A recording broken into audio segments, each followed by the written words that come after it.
It's 2026, it's June, and I'm excited because Who Knew It with Matt Stewart is celebrating 200 episodes with a big live show here in Melbourne, Matt. Yeah, at the Basement Comedy Club here in Melbourne, and it's a full 75-minute show. Oh, wow. Maybe the longest we've done, with guests Dave Warnocky, That's me. Jess Perkins, That's me. Mish, Big Wet Wittrup, and one more to be announced. Who could it be? Whoa. And we are also coming with Do Go On to Canada. Oh, Canada, etc. I still don't fully believe this is real. I'm so excited. It You'll is real. believe it when we touch down. And David is like, if this is like one of your fucking pranks. No, I'm not going to punk you. I swear we are going to Canada in September 2026. We're going to be hitting up Vancouver, Calgary, Montreal, and Toronto. And if you want tickets to the Who Knew It or the Canada tour, visit our website, dogoonpod.com. And if you sign up at patreon.com/dogoonpod, you can get discount codes for all those shows. I mean, and you know what I mean. This ad is sponsored by ZocDoc. Hi, it's Danny Pellegrino from Everything Iconic. Have you been putting off that annual doctor's appointment because you don't want to make the call? Or maybe you've been meaning to find a new dentist, but you have no idea where to start. I find that's especially true when you move. It's hard to find your people. I've been there, which is why I use ZocDoc.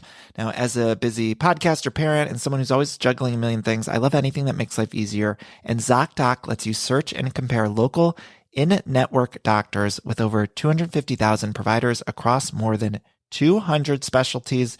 You can read reviews from real patients, find a provider who feels like the right fit, see actual appointment openings, and book instantly. I recently had a last-minute health issue pop up and needed to see someone fast. And instead of calling around or sitting on hold, I found a doctor on ZocDoc and booked an appointment in just a few minutes. It made the whole process so much less stressful.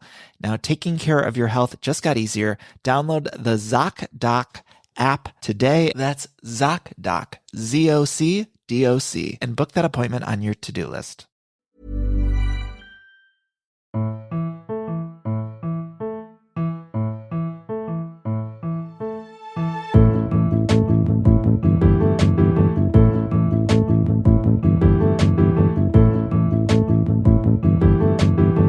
Hello and welcome to another episode of Do Go On. My name is Dave Warnocky, and as always, I'm here with Matt Stewart and Jess Perkins. Whoa. It's so good to be here. And I know a little while ago I said to you, Jess, this is my favourite day of the week, and you were really mean about it. No. I stand by it. No, you didn't say it's my favourite day of the week. You said this is your favourite thing to do. That's very different. Thursdays are my favourite day of the week. That's fine. That's a normal reaction. Okay, My yeah. favourite thing to do. I might have phrased it weird. Sorry about that. But I do love I love doing it. And I missed an episode a few weeks ago. Maybe next week, actually, in recording release. Who knows? With sickness.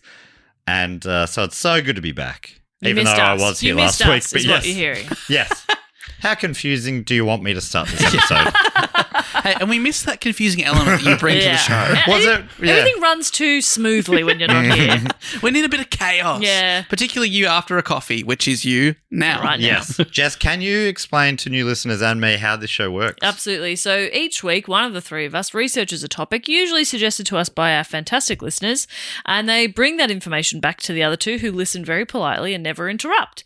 Now, normally we get onto the topic with a question, and the other two don't know what the topic is, but this is a part two. But I'm not going to break with tradition. I'm going to get on a topic with a question. Great. Are we still playing for points here? Yeah. We're playing for pinks? Well, Bob, we've got a listener named Bob who does keep track of this, and I reckon, Bob, this is up for counts. grabs. Okay. Okay, thank you, Bob. All right. Hands on Bob's. Everyone gets one, Dave, Bob. get your hands off Bob, please. Thank you, Bob. All right. Question is, what is the name of the American tennis player who won Wimbledon 5 times between the year 2000 and Venus. 2008? Full name? Williams. Correct. That's right. This week we are still talking about the transit of Venus of 1761 and 1769. Before we said the years, I was like, I wonder how he's going to get Pete Sampras involved here. And then, okay, after 2000. Okay, all right, yeah. Well, that could have been one of the characters from today's show. His nickname was Pistol. Yeah, Pistol. I had a moment of like, I forgot almost what the topic was, and I was like, tennis player. And then Then you remembered? Then I remembered. Oh, okay, I was what going to the say, topic because was. like if you go to Williams' Venus over Serena, she'd love to hear that. Yeah. I agree. But It's amazing. She's fourth. I was like just reading about it before. She's fourth on the all-time money winners list. Oh, yeah. And it's so funny to be like one of the absolute greatest of all time, but not in your family. Yeah. Well, it's still one of the greatest in her family, we've got to say. Oh, no, she is one of the greatest. One of the greatest. But yeah, obviously a trailblazing player as well. Topic still is suggested by Victor Gimeno de Manuel from Madrid, Spain. And last week we heard about the 18th century's quest to track the transit of Venus in 1761 and 1769 because when it comes very rarely, but when it comes in pairs of 8 years. When it comes big. Yeah. Well, it doesn't come very often, but when it does, it comes twice. Yeah. 8 years apart. And then there's gaps of over 100 years. But so people like Edmund Halley, I've given him Sirdom. I assume he probably had that. So, yeah, he was one of the ones who really noticed how important it would be to track this. But his whole life occurred, his 85 years on Earth, it didn't happen once. But do you think him not being able to see it, that made him want it even more? Like, if he'd just seen it on his, 21st birthday, would he have been like, whatever? You know what I mean? Probably, but, yeah. Because it's that's something he can't have. That's Distance why he dedicated makes a lot the of heart his life. grow fonder, and he wanted to figure out what is the distance. That's true. And also, he's cursed us with, Halley's Comet that only comes, every 80 years or something. So he's probably stoked that some people live and die without ever seeing his comet. It's named after him. It was named after him after his life. And he wasn't the one who discovered it. He was just, a few people had noticed it. I think he just noticed that it was the same one maybe or something like that. But we'll talk about that when I eventually get around to doing a Sir, in my words, not the King's, Edmund Halley. Anyway, yeah, so after Halley died, a French scientist named Joseph Nicolas Delisle, a delicious man from head to toe, he took up the gauntlet and he sent scientists from around Europe out across the world in the name of science. Him and his crew. His posse. Which was the Académie de Sciences in Paris. I would believe you're French. If I met you at a tourist attraction yes, and I said, excuse me, would you mind taking a photo of me, please? Yes, madame. Oh, for a beautiful mademoiselle such as yourself, it would be my pleasure. As soon as someone... now take off your top. What are you waiting for? Did you not want me to take a picture of the nipples? No? Shout out to our French listeners. Absolutely going, yes, he has nailed it. Take off your top. Sorry, what are we doing? So the reason for all this was that they thought tracking the transit would unlock some of the mysteries of astronomy, especially the distance from Earth to the Sun, also known as one astrological unit or astronomical unit, probably. Astrological. Yeah, astrological. Whatever the real one is. Yeah. You're looking at us. We don't know. That's an old bit of mine where I'll be like, I did it a few times ago. Astronomical, astrological. Whatever the real one is. Very fun. Always gets a laugh. I normally carry it out of the stadiums. Wow. They go, whoa, comedy has changed here tonight forever. That's because you streaked at a Yes, football that's game. the police who were taking me out of the stadium. Also didn't buy a ticket. He's got a lifetime ban. He turned up naked. No ticket. Well, like, where do you expect me to keep it? Mate, I'm not going to put it in. I've got one natural pocket and I'm using that for my water bottle. We're just full of vodka. Oh, no. That's too much. Dress code. Some clothes. Fucking hell. Yeah, it said no flip-flops. No worries. I'm not wearing flip-flops. No torn jeans. Yeah. Can you see a tear on me? Stop looking. Last week we heard about how do you say Guillaume? Guillaume Joseph Hyacinth Jean-Baptiste Le Gentil de la Galasserie. aka Le Gentil, and his absolute cursed attempt to track the transit. We heard how he was thrown off course by a world war, bad weather, distrusting foreign rivals, and multiple bouts of dysentery. Yeah, he shat a lot. And that was just some of the stuff. But anyway, I'm assuming most of you listened to last week's episode. If not, stop here, go back and listen, I reckon. Enjoy. But he wasn't the only astronomer who had a bad time of it. Oh. Yes. I'm going to tell you about a few other guys today. Okay. How about another Frenchman who was sent by Delicious Delisle and the Académie des Sciences in Paris, a guy called Alexandre-Gui Pingré. Pingre with a little hat on top. Ping. Pingu. Can we call him Pingu? Yes. Pingu. Let's call it. And what's the rest of the name? Alexandre. It's like Alexander, but the Yes. R and the E are switched. Yes.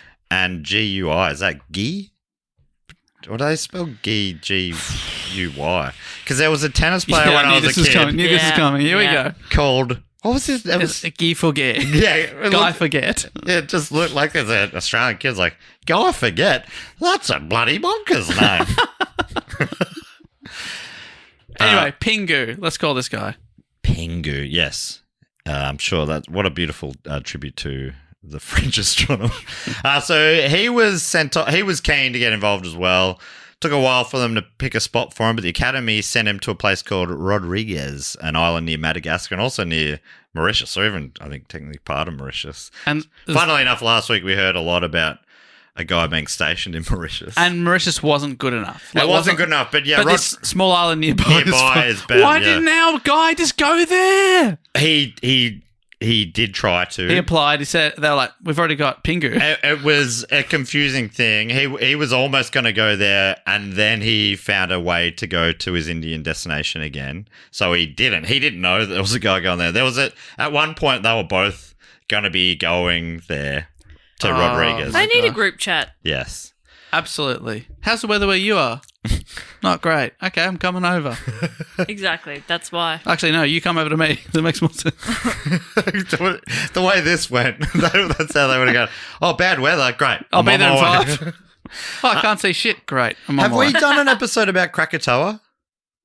We've talked about Yeah, I feel like you've talked about going to do an it episode. being one of the loudest events. Why Yeah, would it's we a- have talked it's about a that? quick That fun- year, that 18, the We've done year a few- without- Oh, the Yeah. year without summer, was that because of Krakatoa? I think you mentioned Krakatoa as the loudest, not the Yeah. biggest, because Oh, I was okay. calling a different one the biggest, and you're like, biggest. well, actually, it wasn't the loudest, and you Googled it, Yeah. And I was probably wrong. and you were right. Oh, was But I? anyway, quick fun fact: the eruption of Krakatoa in 1883 was heard at Rodriguez Island, which at almost 4,800 kilometers away was the furthest point at which the explosion was heard.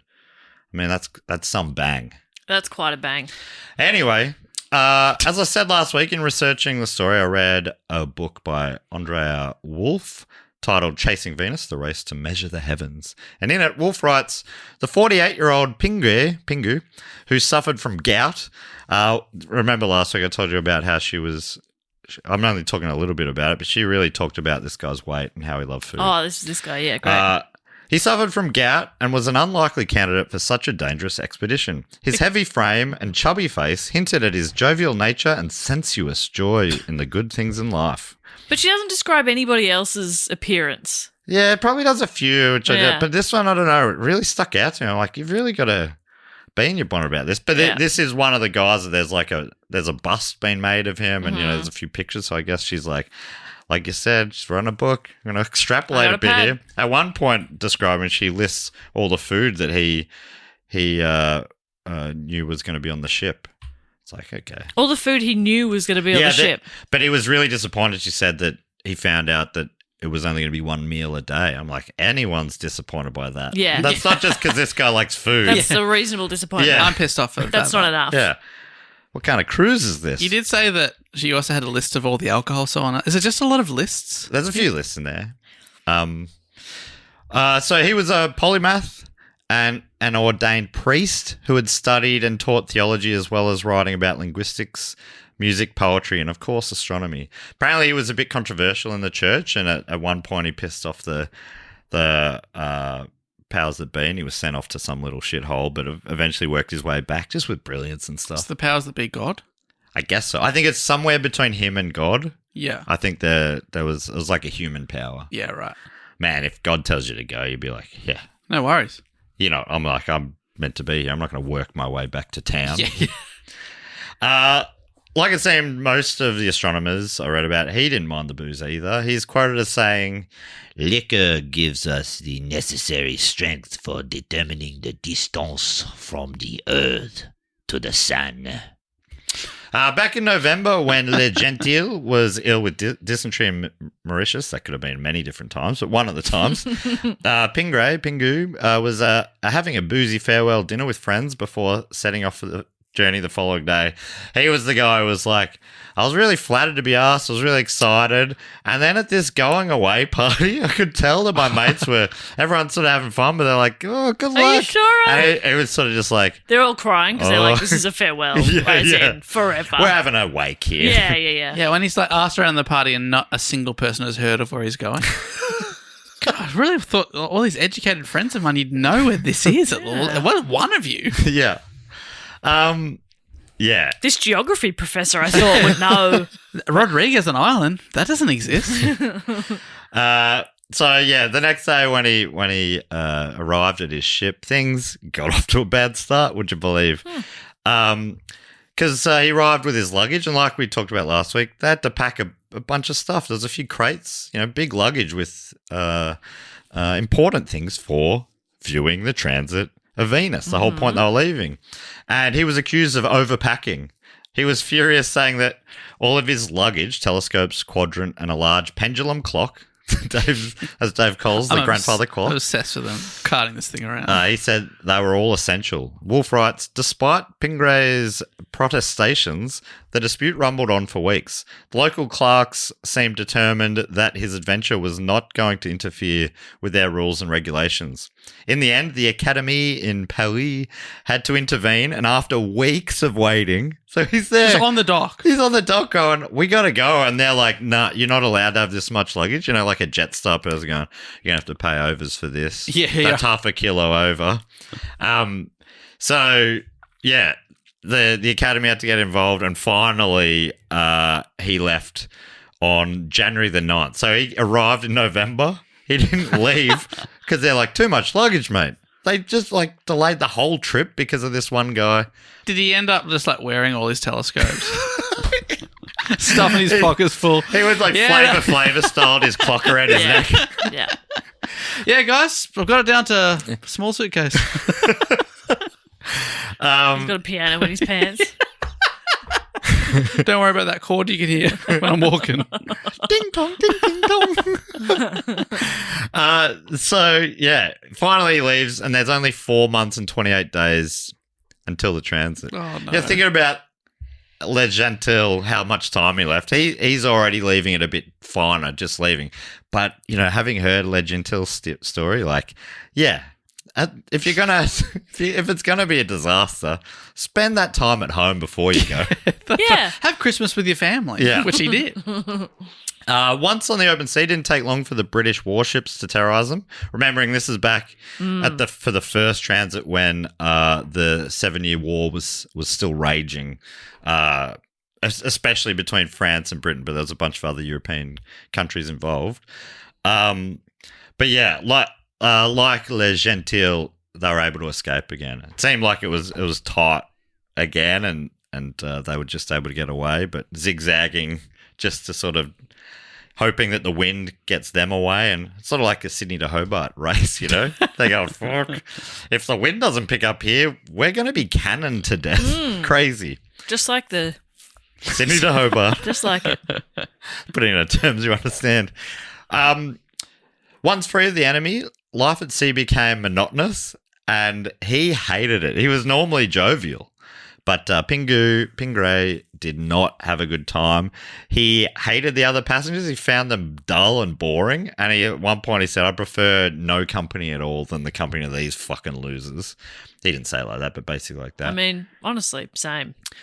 He was like, not enough space, couldn't really walk around. It was just, just long days sitting and waiting. He was also like, he had a temporary partition as his wall for his little sleeping quarters, which is tiny, and on the other side of that wall were the cannons and stuff. So every time British ships were nearby, they had to get ready for the thing. So the wall got stripped away and the cannons are all there. So he's like, no privacy. I better shut up, guys. I was wanking. Do you mind? There was a little bit of a highlight in his journey, though. Apparently, Was it the wanking? the wanking and Food. when they neared the equator. Oh. Wulf writes, the most memorable day was their equator crossing. The old sailors prepared the equator baptism for days, dressing up as the so-called Le Paris la Ligne. How do you say line in or Ligne? Ligne. I haven't come across that on geology. Or whatever it is. It translates to the father of the equator. So they all dressed up as the father of the equator. It's an old tradition, I guess, and practiced pranks that they could play on those who had never crossed the line before. And then, there was this ceremony with sort of very silly jokes and that sort of stuff. But apparently there was just something majestic about the moment, especially for an astronomer, because once they sailed across the equatorial line, they entered the southern hemisphere with a sky that displayed a glittering dome of stars that Pingré had never seen before. Wow. So he was like, holy shit, now we're fucking talking. Yeah. Well, here we go. Look at this. Southern Cross. He got the tattoo. He was loving it. Things are all going according to plan. You know, they're making good time from now and things looking okay until the 8th of April, 1761, when the ship was ordered to accompany another French vessel that had been damaged by British fire. There was this sort of vessel that had heaps of food and different stuff that was needed to get to another French destination, to feed the army and whatnot. So the captain of the damaged ship told the captain of his ship, You gotta come with us. We're limping here. We need you to tag along to sort of help protect us and our precious cargo. This meant they were going off Pingré's intended course, and this is when you sort of remember Pingré. It wasn't the Pingré ship. You know, he would have had a much better bedroom if it was. Mm-hmm. This was just a ship that happened to be going on this route anyway, yes, and he was tagging along. Yeah. So if the war took the ship out in a different direction, it was kind of bad luck, and he was really pissed off by this. He's got this letter. It's written by the powers that be. It's got the king might have even signed it. You know, this says it's important. It's important. I'm doing science. I've got to go and look at a planet. Oi, look, can you read? Yeah, don't make me unfurl this again. Yeah, fully. So Wulf explains like this. Pingré grew increasingly exasperated. They would never make it to Rodriguez in time if they didn't head straight there. He argued, begged, and pleaded, and even threatened the captains with legal proceedings. One evening, he wrote a formal letter of complaint. It's so funny to be like complaining in person, and then going, I know what I'll do. I'll write a letter of complaint. Went back, wrote it down, and they go, here, this is for you. It's basically a lot of the things I've been saying. Yeah, but now you could read it at your own leisure. And I've underlined some words. It made me feel better to get it off my chest. His letter reminded the captain that he was travelling in the name of the French king, the Académie des Sciences, and the Compagnie des Indes, with explicit orders to sail to Rodriguez. It was the holiest of his duties, he wrote, and the whole of Europe was watching because his observations were important not only for France, but for science. Well. And they're like, yeah, we're just trying to get food to some people who are really hungry. The pleas fell on deaf ears, and the captain of the damaged ship apparently initially tried to placate him. He's like, hey, have some more food. And but apparently eventually he got so annoyed by Pingré and his attitude that he threatened to throw him overboard if he didn't shut the fuck up. Okay. So first he's like, look, mate, I think you're just hangry. Yeah. Let you have an extra steak for dinner. Hangry Pingu. Then you'll be happy. And then when they go, all right, mate, I'm going to throw you off the fucking ship. Yeah. I've tried the carrot. Now I'm using the stick. Skip over a few more weeks of bad luck. Shit times on the seas. He sort of he bounced back and forth. I think maybe they ended up back at Mauritius, and then he did somehow end up making it to the island of Rodriguez. So things started just going his way, and he gets there. The island, no wonder that his friends hadn't heard of it. There was no infrastructure. Oh. The what do you call it? Whatever the French leader of the island, and they didn't have many people there, so there's the governor, I guess. Sure. He lived in like a hut, and that was the best and really only building on the island. Pingré had to sleep. Him and his assistant had to sleep in the shed next door, which had a dirt floor. Okay, you said there's no infrastructure. Yeah, okay. There's a shed. There's There's a definitely a second shed. one. This guy's used to a partition next to a cannon. Yeah, This that's is an true. upgrade. At least he can wank in peace Yeah. now. Well, his assistant is there on the dirt. Well, he could assist. And every time the governor needs to mow the lawn, he's got to go in there. Sorry, mate. He's got the whippersnipper. It's a weed hornet. And then Oh, for fucking hell, just knock, all right? Mowing the I'll lawn. pull my pants up.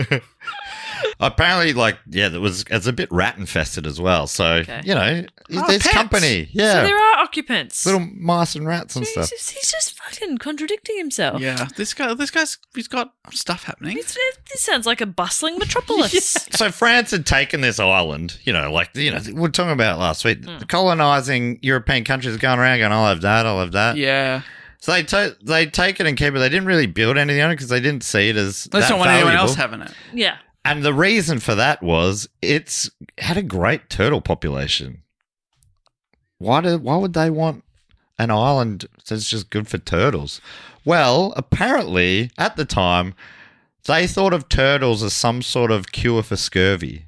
Oh, okay. So they'd have all these turtles, so they were breeding this island full of turtles. It's like turtles, fucking mecca for turtles. Oh my god, so many And turtles. every now and then they'd go grab a few turtles. And I don't know what bits of them or whatever they did, or if they just Like had a to lick turtle them or soup type what. But thing, yeah, yeah. they go, here you go. I guess this is before they realised oranges would do the job. Yeah. Or maybe oranges weren't that common. Or just get some vitamin C tablets. Yeah, that's good. Yeah, The chewable ones. You get a They're quite multivitamin, nice. have everything. Yeah, yeah. true. Yeah.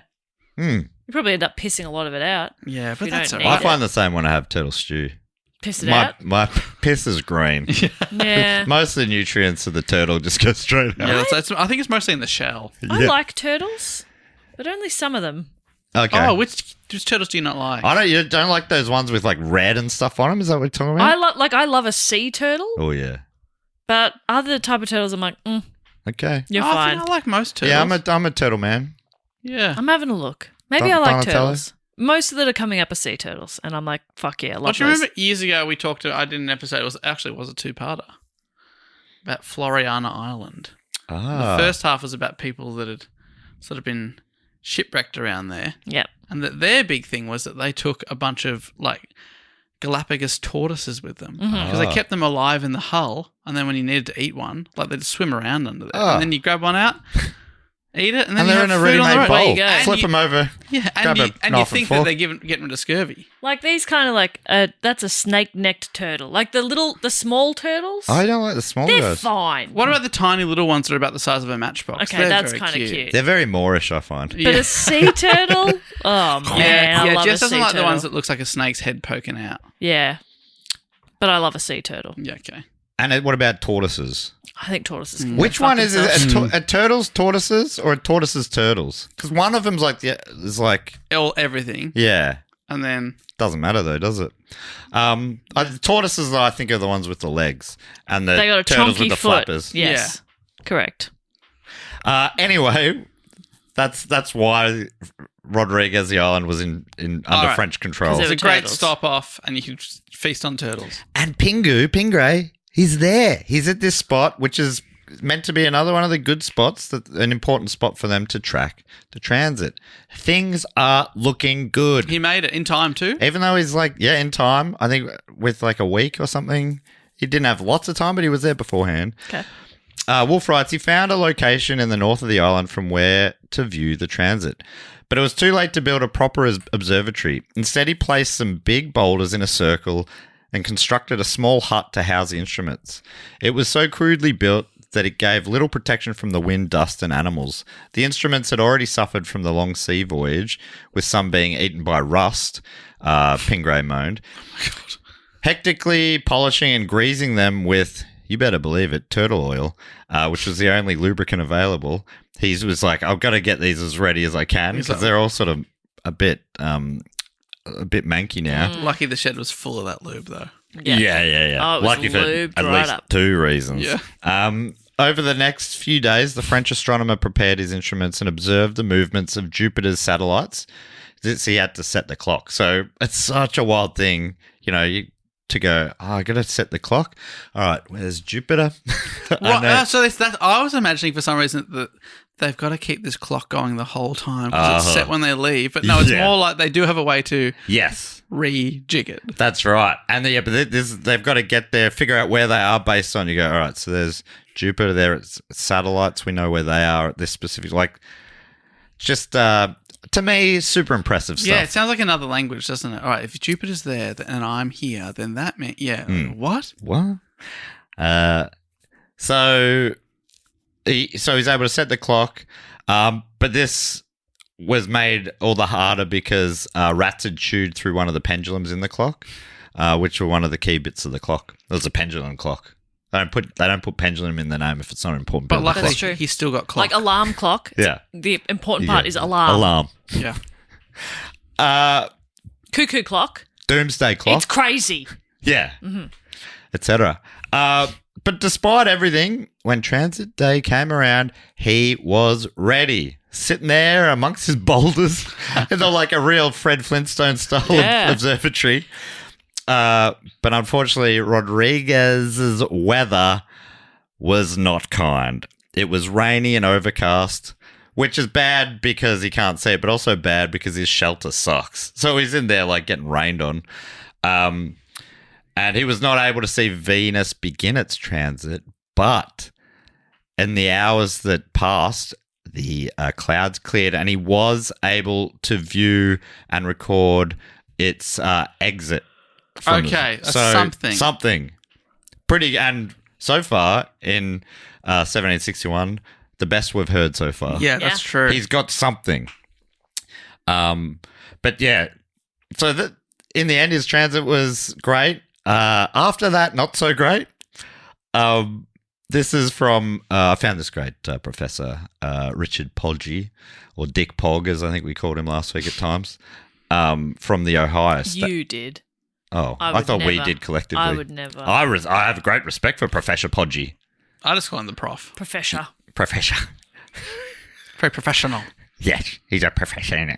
He pumps out professional scientists. Wow. And he works at the great state of Ohio State University. And in a lecture on this topic, he said, during his post-transit work on the island, a British ship shelled and sacked Rodriguez multiple times. So he's there just trying to do some post-work. He's like, going to tidy up a few details, a few more recording, a few things. All of a sudden he's getting cannons are being shot. Yeah, the British are opening fire on these turtles. They've lost it. Yeah, that'll show them. Take that. Go on, mate. You just killed 38 turtles. Yeah, congrats. Are you proud? Yeah, right. Congrats. And they're like, French turtles. Yeah. Okay. The king's like, okay, well, you got to leave with that. Thank you for your service. Yeah, and then we conquered them, and now they're English turtles. He did survive, and he finally managed to catch a ship back to France. So, like all these people, he's just waiting for the right ship in the middle of a war.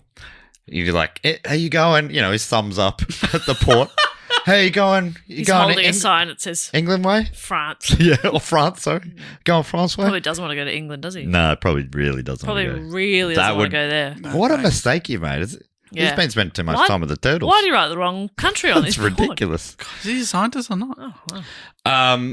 So, yeah, but things didn't get any better because the ship he caught home was beset by a British warship again. And this time they did have to battle it out, cannon fire and whatnot. Again, he was just trying to have a wank. Oh my God, the partition's been pulled down. He's like, fuck's sake. I needed like 2 more minutes. Yeah, come on. I was nearly there. For real this time. And yeah, this time battle didn't go well. He was captured. Him and the crew were captured. So he became a prisoner of war. And was transported to Lisbon. He's just trying to look at a fucking planet. He'd done that bit and he's like, I just want to go home. I'm just trying to get out of here. I'm trying to get out of your way. Yeah, I honestly. Then you can keep warring. But apparently he didn't hate it. He enjoyed it more than the other ship, probably. Being a prisoner, he enjoyed more. Yeah, he's just thought the British warship was a bit better. A bit more. The other people sounded really boring. Because he said he quite enjoyed the company of the ship's doctor. And also the fact that the doctor had a stock of, quote, medicinal alcohol. Okay. Like, that's being a prisoner. This guy's my best friend. I love this doctor. Hey, cheers. Got any more dosage for me, doctor? Doc, I'm feeling a little sick, let me tell you. That guy was not a doctor. Yeah. He was just another prisoner, and this guy was pissed. I love this guy. He's got glasses on. Must be a doctor. Anyway. That's the end of his tale. A beautiful tale, I think. I mean, he survived beyond that. He was eventually not a prisoner anymore. Yeah. Okay, great. Happy to hear it. Yeah. And he contributed the exit at least. Yeah, he got something. He was A involved. lot more than our other guy. He lived till 1796. Look at this beautiful bust of him that got made. Wow. That's great. But he didn't get caught up in the French Revolution, did he? Oh, is that year? Yeah, it's kicking off then. He continued publishing his work until his death in 1796. So I guess Okay, he did all right. doesn't say necessarily. That's from Catholic Encyclopedia, and I'm pretty happy with that as a source. So yeah, let's just say he lived a long and happy life. And he was fine. Everything was fine. Yes. So next guy, can I tell you about another one? Yeah. The final of our Frenchies. This guy was a perv. All right. Okay, spoilers. He did tease a perv though, didn't you? I did last week. Yeah, I've been Yeah, waiting for the perv. I've been edging you towards this Yeah, perv. that's right. I mean, this guy wanking on the ship. I was like, is this what he meant? Come on. And I never said that. That was that was me. both of you guys. Don't give him credit for my joke. It was me. I was the gross one. Okay. Yeah, you sicko. So next up, we got another Frenchie astronomer named Jean-Baptiste Chappe d'Atoruche. But we'll call him Chappe or Chappe. Okay. Chappe. Chappe, Dave. How would you say that? Chappe. Chappe. Chappe. Chappe. In the name of love. Boom. Yeah. Chappe to the heart. Yeah. Take your pick. Chappe. Like Shaft. I don't know how the rest of that goes. Okay. But, you know. I'll get one more. Chappe, Chappe, Chappe, Chappe, Chappe, Chappe, Chappe, Chappe. Chappe, Chappe, Chappe, Chappe, Chappe. I knew if I gave him one more, he'd finally He'd lose his absolutely mind. Yeah. knock it out of the park. Try and get the rule of 3, but you pushed it to 4 and it really fucked me. I thought the rule of 4 is what landed that bit. Otherwise, I would have said AJ, edit that out. So yeah, Chappe. Let's call him that. He was a 38-year-old and a very talented scientist and perv. As we'll hear soon. Talented perv? Oh, well, I don't know. He perved very scientifically. I'll tell you about that in a second. I'll stop sizzling it. But he was the son of a baron, so he didn't really have the same financial reasons to take such a risky job as some of the other ones. Instead, it's been suggested he just loved the infamy and the fame, and he's like, I'm out there doing dangerous stuff. And he was sent on another dangerous, perilous mission. His destination was Tobolsk in Siberia. Wulf writes, it would be an exhausting 4,000-mile journey from Paris to Tobolsk. 4,000-mile journey, Dave. What's that in proper length? Like 6,500 K or something. It's long. That's pretty long. Wulf says the beginnings did not bode well. When Chappe left Paris, it was raining incessantly, turning the roads into channels of deep mud. So because he's going just across Europe, so he doesn't have to go by sea. He's heading a horse and cart. WRX. Yeah. Oh man, that would have been smarter if he had a 4-wheel drive. Yeah. Yeah. Oh, he went for a horse and cart. Yeah. What? Use a rally car. What an idiot. Short half He said he liked the infamy. He wanted to be the first person to do that outside of WRX. Yeah, probably that's Yeah. it. Yeah. He's the They one said who, you can have one of these. You can have a tank, WRX, or a horse and cart. And he goes, Yes. this will be a laugh. Yeah. Yeah. I love horsepower. Give me the horse. This one's got 2. So yeah, he all the rain turned the roads around Paris into channels of deep mud, and by the time he got to Strasbourg in is this in France or is that in Germany? It's near the border, isn't it? Don't worry about That's it. Germany. Maybe it changed a few times. Doesn't matter. He got there 8 days later, and his carriage was already beyond repair. He had to fix and repair his carriage a lot. Great. He purchased a new one, and also had to replace the thermometers and barometers which had been damaged in accidents. Those telescopes had emerged intact. Oh, they telescoped. They telescoped the trouble. Finding the roads too slow, he changed modes of transport to boat on the Danube. Is it on land, though? The horse was pulling the boat. It's a drag, sparks flying up behind it. Don't worry, I've got a speedboat. But apparently there was really thick fog and it was just not safe to travel. He would have travelled like many hours a day if he could have, but he couldn't travel at all at night safely and through most of the day. There was only a couple of hours a day he could travel. I can't travel at night or during the day. I can float here. Yeah. I've been here for weeks. Despite the troubles, he is said to have remained positive. He had a really positive outlook, apparently. Wulf talks about a time he saved a man's life while he was waiting. At another point, he returned to his boat and there was like a teenage girl there and he's like, what's going on? And she's like, oh, my uncle's trying to make me join the nunnery. I don't want to. And he's like, all right, let me take you back to your parents. Like, what? There's just nearly nothing else mentioned about it. Like, okay. Sure. He had time. This guy had time to just do errands. It sounds like, was he trying to do like an episodic show where he had an adventure every Yeah. episode? And was he aiming for the next transit? Did he give himself 8 years for this journey? Is that why it's taking so long? No, he's a bit annoyed, but he's just a positive guy that he's looking for the bright side for the most part. Hop in, all right. In Vienna, he again changed transport back to the horse and cart, but again found it very tough going.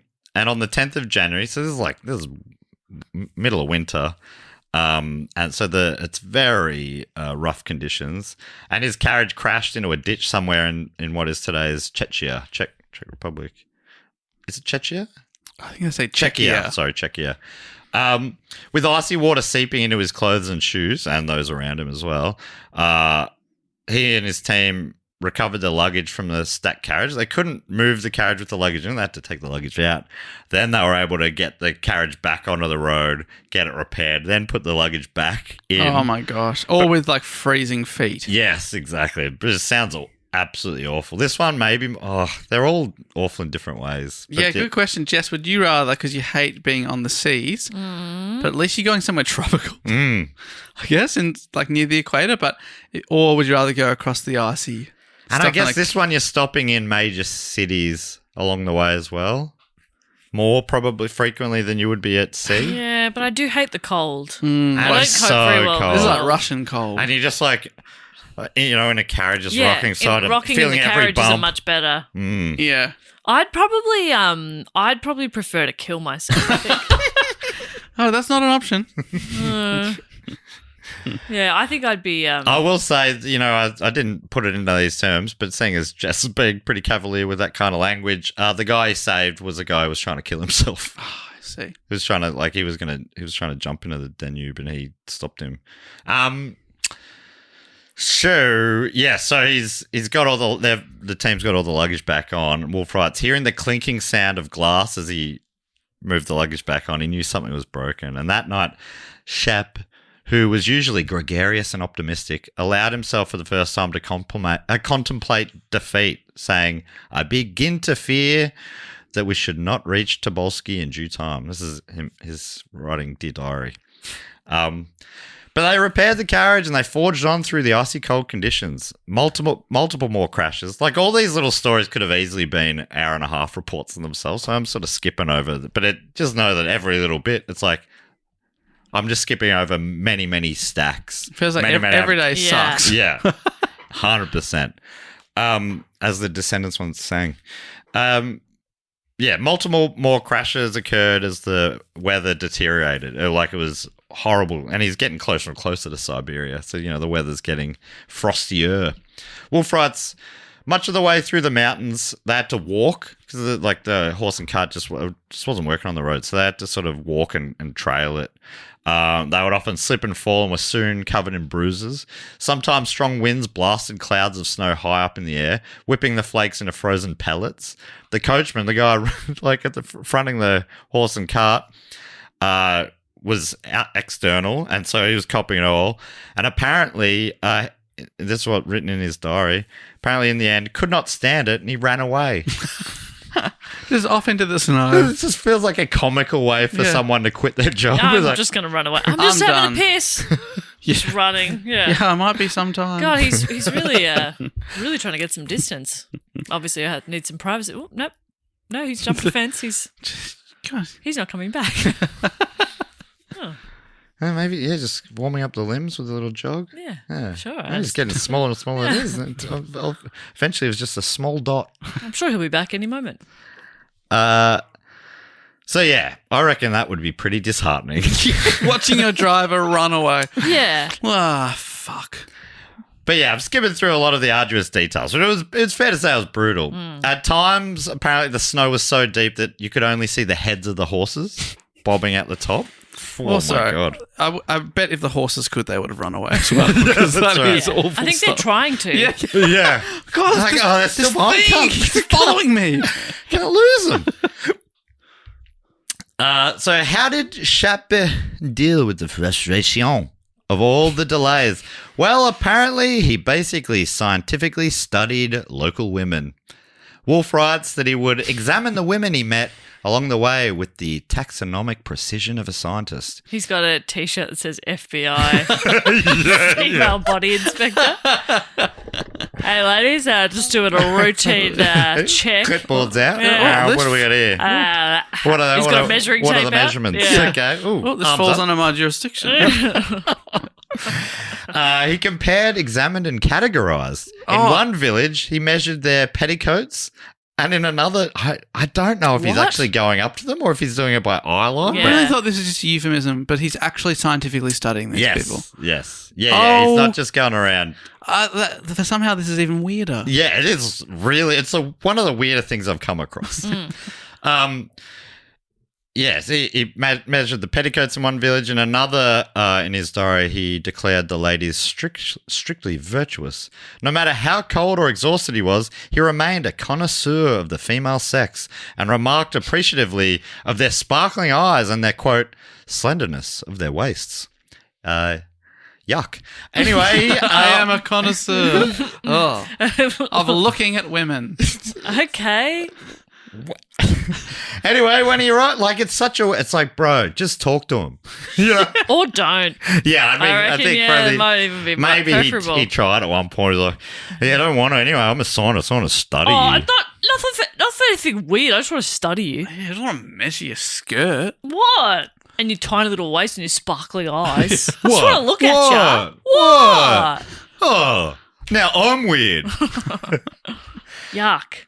When he arrived in St. Petersburg, he found out that due to a miscommunication, two Russian astronomers had already headed out to document the transit from Siberia. Oh, no. Initially, they were like Russia, which was, I think, ruled by Catherine the Great at the time. And who's the other great? Someone the Great had set it up a couple of decades earlier, the Russian science equivalent of the Academy of Sciences. Right. But they were trying to get involved, but it was a lot of foreigners were running it, Germans and stuff. Is it Peter the Great? Might have been Peter the Great. So that's St. Petersburg. I see. And initially they couldn't get any Russians to be keen on it. So that's why he's not Pingré, Chappe. That's why Chappe was sent out there from France. They're like, all right, we'll send a guy. But apparently France's letter saying, we're sending a guy, didn't get there. So Russia's like, we don't want to let the team down. We'll send a couple out. And they sent out a couple of brilliant guys as well, which I'm not going to talk about at all, but they sent out a couple of brilliant guys. They didn't need Chappe. Didn't really need Chappe. But thankfully, he's doing science along the way, studying the women, Yeah, measuring right. the women. Thankfully. We know a lot about women because of his work. Yeah. They love it when you leer at them. Yeah. Some figured out like secrets to migraines and stuff, but we kind of know who gives a fuck? how tight their waists can be. He's the one we have to thank for catcalling. He came up with that. Yeah. He's like, they love it when you yell at them from the carriage. Yeah. Yes, I tried dog calling. I tried the hyena laughing, but what I found works the best is a cat call. What do you call it? A loquette. Sure. No, that's dog. It's just gatto. Yeah. La gatto call. That was the hyena. Not very successful. No. It's shut. Shut. Is it? Yeah. La shut. If you think it was gatto, which is in cat, which is in Italian, which is in cat. Jesus Christ. I'm just going to pipe down for a bit. No, it made me feel better because I was doing bad stuff and I'm like, okay, so we're all on a similar level here. Oh, we're all losing our minds. Yeah, okay, great. Were you right about Peter the Great?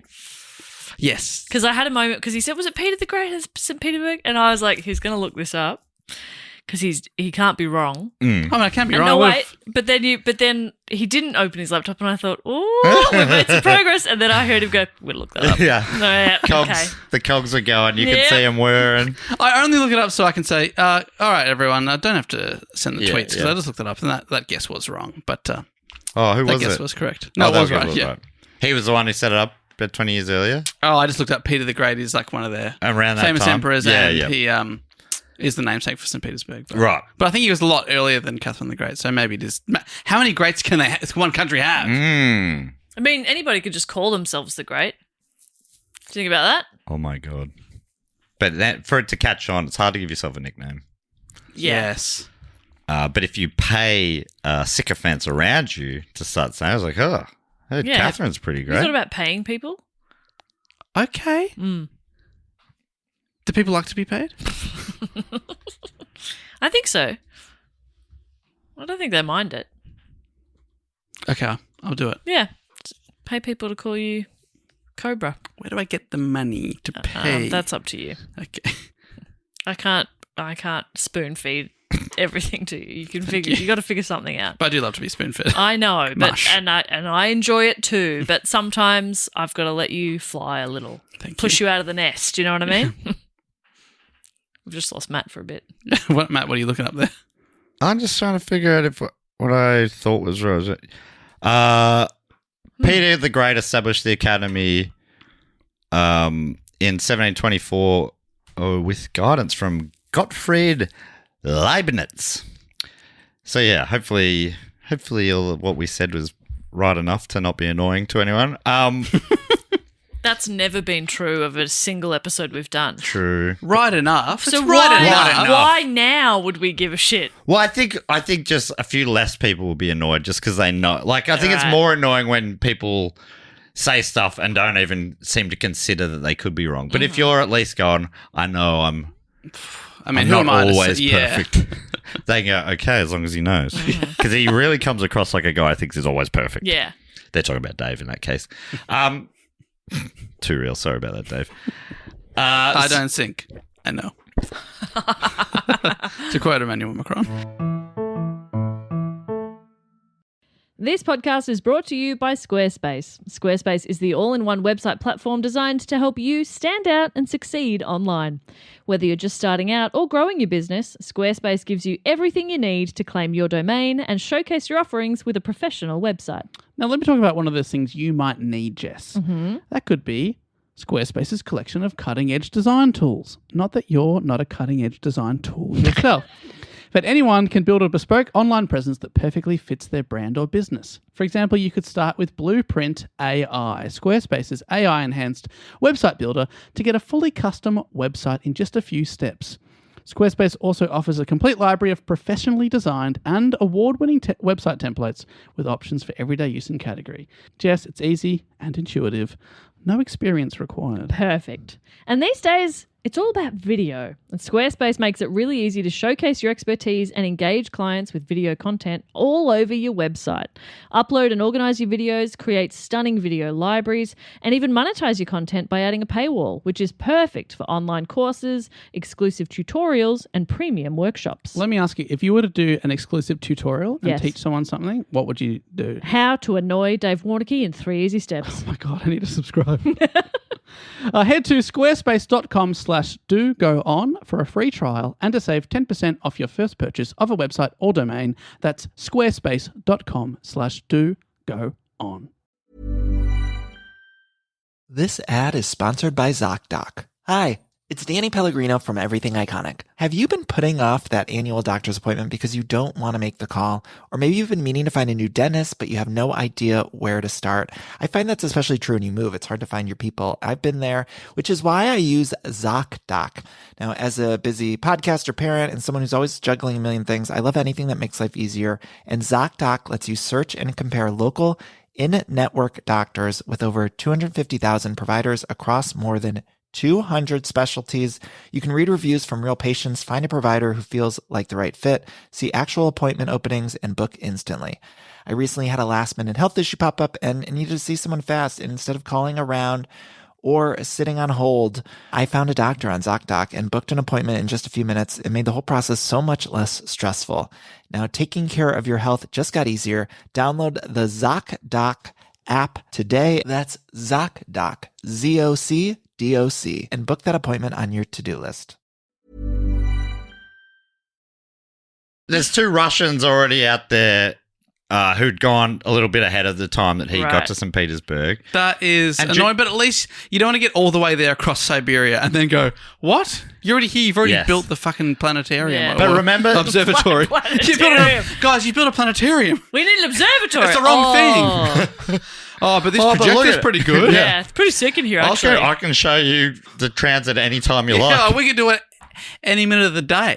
You want to have a look? Or do it later? Because I can do it whenever. Yeah, you let me know. You have a sleep whenever you wake up. We'll lie do it. down on one of these beanbags. Oh, God, it's so relaxing. in Enjoy. there. So yeah, due to the fact that 2 others were already gone to Siberian spots, the Academy back in Paris saw his journey as superfluous. But he was like, he's the guy who wants to do it. He wants to finish. He's like, I want to be involved. And I think this one particularly is important. They're not going to my spot in Tobolsk, Tobolsk, whatever it was. They're going different places. I want to go here. Let me do it. And he stayed in St. Petersburg rallying support, talking to important people, pressing the flesh. He's like, I need a little cash. I need you. But most of all, I need permission. And I need, let me do this. Because he needed locals' help too. He was going out to pretty remote spot. And he'd need some protection and whatnot there as well. Apparently packs of wolves were after him at certain points. What did he do to the wolves? He measured them. And they went, all right, this is too weird. He measured some of the lady wolves. Yeah, All the yeah. other wolves went, nah. We're not standing for that. I tried to put on a small petticoat on the wolf. I thought it would look very cute. So, yeah, he spent 4 weeks in St. Petersburg rallying support. He's like, I've come too far to stop now. I got to do this. And he's like, the Russians were going to different spots in Siberia. And the Siberian viewing was important. It was so important that why not have a few fail-safes? Why not? We know that, there could be weather. Yeah, Who someone knows might, what- yeah, There someone could might be weather. Why not have... I guarantee there'd be weather. Yeah, in Siberia. What is this, Melbourne? Also, one of them might have a sleep in or something and miss it. There's all sorts of reasons. They might just write down the wrong thing, Yeah. So he was able to convince the powers that be, and he forged on for the final 1,800 miles of the journey to Tobolsk. He's like, I'm basically there. Yeah. I'm in Russia. How far could it Yeah. be? How big could Russia be? Yeah. And this next bit's probably the easy. The last bit's always the easy bit. I've got momentum. Yeah. So there were kind of 2 options because it's still winter.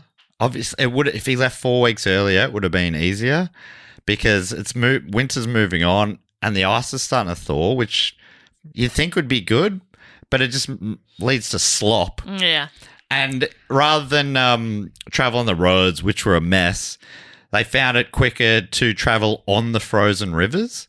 Oh, There's right. like highways, and you could really fly along those, but they needed the winter to hold Yeah. because as soon as the ice starts thawing, you're fucked. Especially because is he still on a horse and cart? Horse and cart, yeah. That's pretty heavy. Yeah. Yeah, and he's carrying a heavy load. Yeah. Blue balls. Wulf writes... Sorry about that. Thank you for your apology. I don't forgive you, but... Well, I just meant in the coldness. Oh, yeah. Blew everything, I reckon. And all those petticoat measurements on his mind. He's just every night he's looking at this thing. Ooh, look at these. Look at the hem length. Ooh. Anyway, he's getting there now via icy rivers. Perfect. Wulf writes, for part of the journey, they travelled on the Volga River, across a surface as smooth as glass, he wrote. The sledges are gliding with inconceivable swiftness, he wrote. Chappe was so invigorated by the speed that he climbed out of his cabin to feel it properly, standing upright on the sledge's roof with the icy wind blasting around him. His joy did not last, though, sadly, because accidents continued to delay them. Like, skipping over them, but they're stacking all the time. It's weird. Horses, I guess, on ice. What, are they not natural ice skaters? Yeah, well, I assume they put their chains on the horse hooves. No, blades. Oh, skating. Oh, yeah. They'll glide with beauty. Beautiful. Yes. You'd be fanging along. The sledges constantly overturned. A horse almost drowned. They hit overhanging trees, and they fell again and again into deep snowdrifts. But, Wulf continues, he still found time to continue his survey of Russian women, noting those who were, quote, lively, quote, taller, quote, very pretty, and, quote, had better complexions or a, quote, very disagreeable figure. So now he's being negative. But all very scientific. It is sort of very scientific language. classifications. Yeah. Gee. Yeah, this one's quite nice. On the nice scale, I'd probably give it a 7. Dave, remember he's French. 7. So they don't do numbers on Duolingo? Troy Sivan. Set. Unfortunately, as the journey went on, the ice did begin to thaw, and Wulf writes, we're getting so close. On the 9th of April, the ice had become so thin that the coachman, I guess they got a new one, refused to cross the last river. They were really close, only 15 miles away from Tobolsk. Oh, wow. About a 12-hour sled ride. So it's like That shows how slow it is. Yeah. But if they failed to cross now, they couldn't cross, like it would be a long way to go around for a bridge. Yeah. So I was like, he's like, it's now or never. He dramatically said, if we don't go there now, we may as well be trying to get to Venus itself, Wow. That's how hard it'll be to And the get driver's there. like, yeah, I'll probably go with never then. I'm not going to die for this. The whole crew's like, we're not keen on this. Honestly, we drown. don't really give a shit. Yeah. You're going to see a dot? I don't fucking care I can about see a dot in stars the from sky. here. You want to see them from over there? What's the Yeah, fuck? you're paying me per day. I reckon I'll just not get paid the last day. Yeah. And not drown, okay? Apparently he saw it for some reason. It was really important, in part because he was going to have protection there. And it was just he knew that he would have help setting up his observatory and stuff. So it was really important that he got there. So he is badgering everyone else. They're like, nah, we're done, mate. And he's like, come on. Guys. Wulf puts it, he cajoled, threatened, bantered, and bullied, trying to talk his companions into taking the risk. 7 stages of grief. But he finally did convince them with the help of copious amounts of brandy. It was night and so dark that they could only see a faint glimmer of the stars reflected in the treacherous ice. Although water had started to seep out over its thawing ice, Chappe hurried his drunken men along. So he boozed them up and it'll be really fun, actually. Let's fucking do it. Yeah, the only way to make this safer is get the driver drunk and do it at night. Yeah, that makes the most sense to me. Apparently, as you're hearing the ice breaking, and he stood on the roof again, urging everyone, let's do it. Come on, horses, we got this shit. Hoi. And somehow they made it. They made it across. Wow. I thought they were going to die. I Yeah. know, it seems ridiculous, but they made it to Tobolsk a mere 6 days before the transit. It's funny how they Whoa. all left so much time Yeah. and different delays, including just being like, come on, let me go for 4 weeks. Yeah. Oh, please, come on, let me. 6 days. And, like, it was great timing because it just made it before Venus, but also just even shorter than that, the rivers completely thawed, leading to some of the biggest floods ever experienced in the area. Whoa. These floods, and he was sort of ended up being a bit surrounded by floodwater. It sort of fucked the whole area. And the locals didn't like that and blamed him. Oh, he brought this upon them. Yeah. I guess they were, they didn't fully know weather yet, like, a Melbourne in Sure. 4 seasons, 1 day. Yeah, we're kind of born with this Yeah. innate understanding Yes, of weather. that's Well, they're right. like, I've never seen this flood before. Never seen you before either. Yeah. Funny coincidence. So Podgy writes, while setting up his equipment, he had to be physically protected by a cordon of armed Cossack guards because the local peasantry was convinced that the unusually severe spring floods were being caused by this strange foreigner using his bizarre instrument to mess with the sun. They're like, this magic man, he's done this to us. Let's get him. Yeah, let's get the magic So man. he had to be constantly guarded, like by armed guards. But yeah, finally some good news. The dirty perv did see the transit. Wow. He saw him in clear conditions and he was able to record it. Oh my God. It was all worth it. First person. Yeah. Yes. So pretty good. Hey, good on you, perv. That was for you, Matt. Thanks, mate. Great report, Perv. I'm a prude, you know that. We all know I'm on Team Perv. I don't know. I can't even imagine what a petticoat would look like. So yes, the of this first attempt at seeing the transit. These are the last expedition I'll telling you about, and the only British ones I'm going to tell you about. There are other British guys. There were heaps of people, Swedish, Russians, all sorts of other people, but can't talk about them all. You can't. But these two are also quite famous. The British expedition of Jeremiah Dixon and Charles Mason. The 31-year-old Mason and 26-year-old Jeremiah Dixon were selected by London's Royal Society to head to Bencoolen, modern Bengkulu in Sumatra. The Royal Society, London's Royal Society, is basically the English equivalent of the Paris's Académie des Sciences. Wulf writes, both men saw the expedition as an opportunity to improve their professional standing, but there was also the lure of fame and fortune and an escape from the monotony of an astronomer's life. Unfortunately, their journey got off to a horrible start. Oh. It's a bit of a pattern, isn't I there? actually have never heard that before. We haven't talked about it much, but the war's on. Like, I'm going back and forth. We're going back to, Back to the start. back to the start. Was raging. They board their ship, the HMS Seahorse, in late November, similar time to Pingu. But they were stuck in port, much like he was. He was stuck there because of his luggage. They were stuck there due to bad weather in I think it was in Portsmouth they were heading out from. Only finally setting sail on the 6th of January, 1761. Things only got worse from there. We talked about the war getting involved. They really copped it, and straight away. Day 4, 8 a.m., they were fired upon by a French ship. Okay. And imagine you trying to have a bit of you're still in bed, 8 a.m., you're getting shot at, and you're like, oh, come on. Come on. I was having a wank. Oh, my God. Wait until at least 9 a.m. For God's come You've sake. on. made everyone but the weird perv a wanker, Because there's nothing wrong with wanking. and they're doing it privately. There's nothing. Exactly. Okay? He's It's just, actually very natural. he's leering at women. That's unnatural. Women are hideous. Yeah.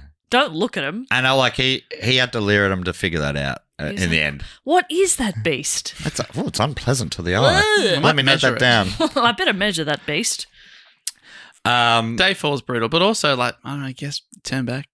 Well, Turn back now. that's what happens. Yeah. But before they got to turn back, they were in a brutal fight. Wulf writes, within 2 hours, the French were close enough for Mason and Dixon to see their faces. They were within pistol shot. Pistol Pete. Pistol Sampras. Pete Sampras. It's all There it coming in. is. Soon enough, battle began. The smell of gunfire filled the air, but in the ensuing chaos of shots and screams, Mason and Dixon couldn't tell who had the upper hand. Their mast came crashing down, hit by a French cannon, and another was badly damaged. They're like, we're just here to go look at a planet. So they're not involved in the fighting at all, I don't think. They're sort of just like, I'm trying to look for a planet. Now I'm in the fucking Pirates of the Caribbean. What's that's happening What's here? going on? Splintered wood, torn sails, and jumbled ropes covered every surface. Suddenly, the first Frenchmen were standing on the deck of the Seahorse, so they were fully breached, and their crew was being attacked.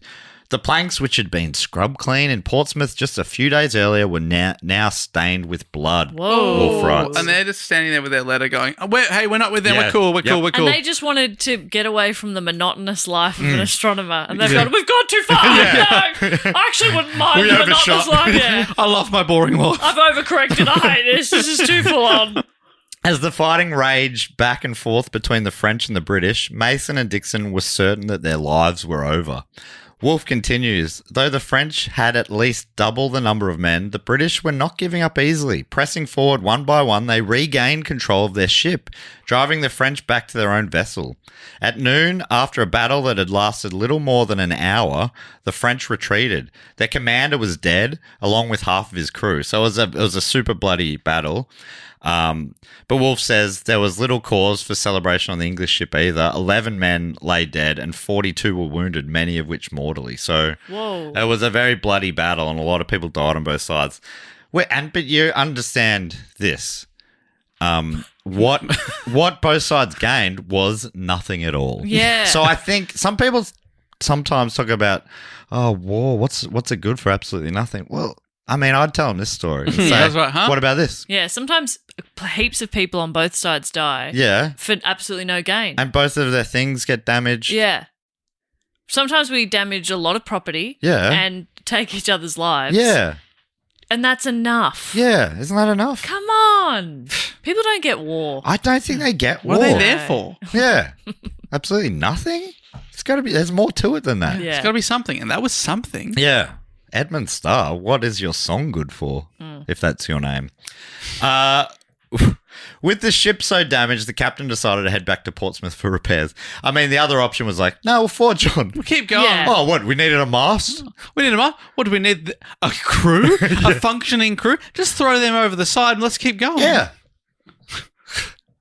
No, this captain was a coward, I'm afraid. Captain Coward. Oh, dear. So, yeah, back to Portsmouth for repairs. 4 days into their Yeah. Oh, no. Yeah. journey. The family's like, oh, they're back. Well, some of them are back. We Yeah. got probably 1% of the way to Sumatra. Are we going to throw that all in now? Mason and Dixon were traumatized by this. Yeah, I would Yeah. not be getting back on the second Yeah. boat. Dave, you have a real Mason and Dixon energy about you because that is exactly how they were feeling. They wrote letters to the Royal Society being like, Fuck this. yeah, fuck, obviously we're done. No, thank you. But thank you, though, for having us involved. This is us. Yeah, it turns out that Fame and Adventure is not for us. No, we're good. They All said- right. It's so good. They said, apparently one of the letters, they're like, still happy to be involved, and they suggested, why don't they record the transit from a certain spot in the Mediterranean? Yeah. Hey, I'm surprised they're even still happy to go somewhere else and Yeah. not just like from my backyard. Yeah, because the war's still Yeah, going on. exactly. Like, no How about we offense- do it from a nice comfy hotel? But I No, guess it's not they yeah. can go overland to the Mediterranean, maybe. Yeah. No offense to the rest of the world, but is there any spot in Europe or England that they could measure it from? I think there It's like everywhere I that think they there- don't live is- people is- are measuring it from there as well. Like there are a bunch of people also. Yeah. But they just don't have a cool adventure to write about us. Yeah. But yeah.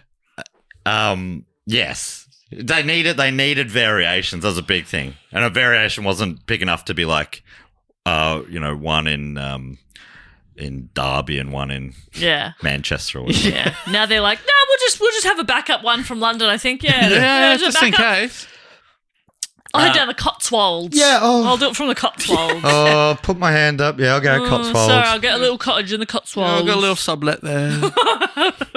Apparently, I don't talk about this, but there was one English guy in modern day US where he went up to Newfoundland or something because nearly none of That's Canada. North America. Yeah, he started in what is now USA and went up to what is now Canada, and because that was like one of the only little bits that could see some of it. A lot of it happened at nighttime in North America. Right. So there were also limitations on some areas you just couldn't see because they're happening in the middle of the night. Yeah. So why can't you just look at the sun in the middle of the night? It feels like it'd be easier to see. Oh my God. It'd be less hurtful on your eyes. Yeah, if you just look at it at night. I guess, yeah, just thinking about if you think of the world as like a globe. Okay. And you're thinking of, you can't see because it's not, because the sun, the earth itself is sort of blocking the sunlight for you. So Turn around. Turn around, or you just, I don't know why they just didn't Just think turn about around. You're facing the wrong way, mate. Fucking hell. turn around, or maybe just like going to the other side of the globe. Yeah, exactly. Why don't they do that? Why don't they do that? Why are they traveling so far when they could just go to the other side of the globe? Just go to the other side of the globe. Yeah. Yeah. Oh my God, they're so dumb. Science was pretty primitive back Instead then. of getting a horse to drag a speedboat, you just Yeah. go to the other side of the globe. This Yeah. fucking idiot. It's so embarrassing. Think of it like a globe. It's like a ball. The ball could be a small giant marble. Yeah. Yeah, pick a spot on the ball. Yeah, easy. Go to another spot of the ball. Are these people supposed to be scientists? I think they're supposed to These be. are like some of the great minds of the time. It's Of so the funny. time. It's so funny that like Done a now, lot of heavy lifting there. now, obviously, everyone on Earth is smarter than these people. Who were Yes. the smartest people back Yeah, then? yeah. Correct, yeah. Like, I don't know anything about science, but I know more than them, clearly. Obviously, I would just go to a different spot on the globe. Yeah. Yes. Ugh. Yeah, I don't know.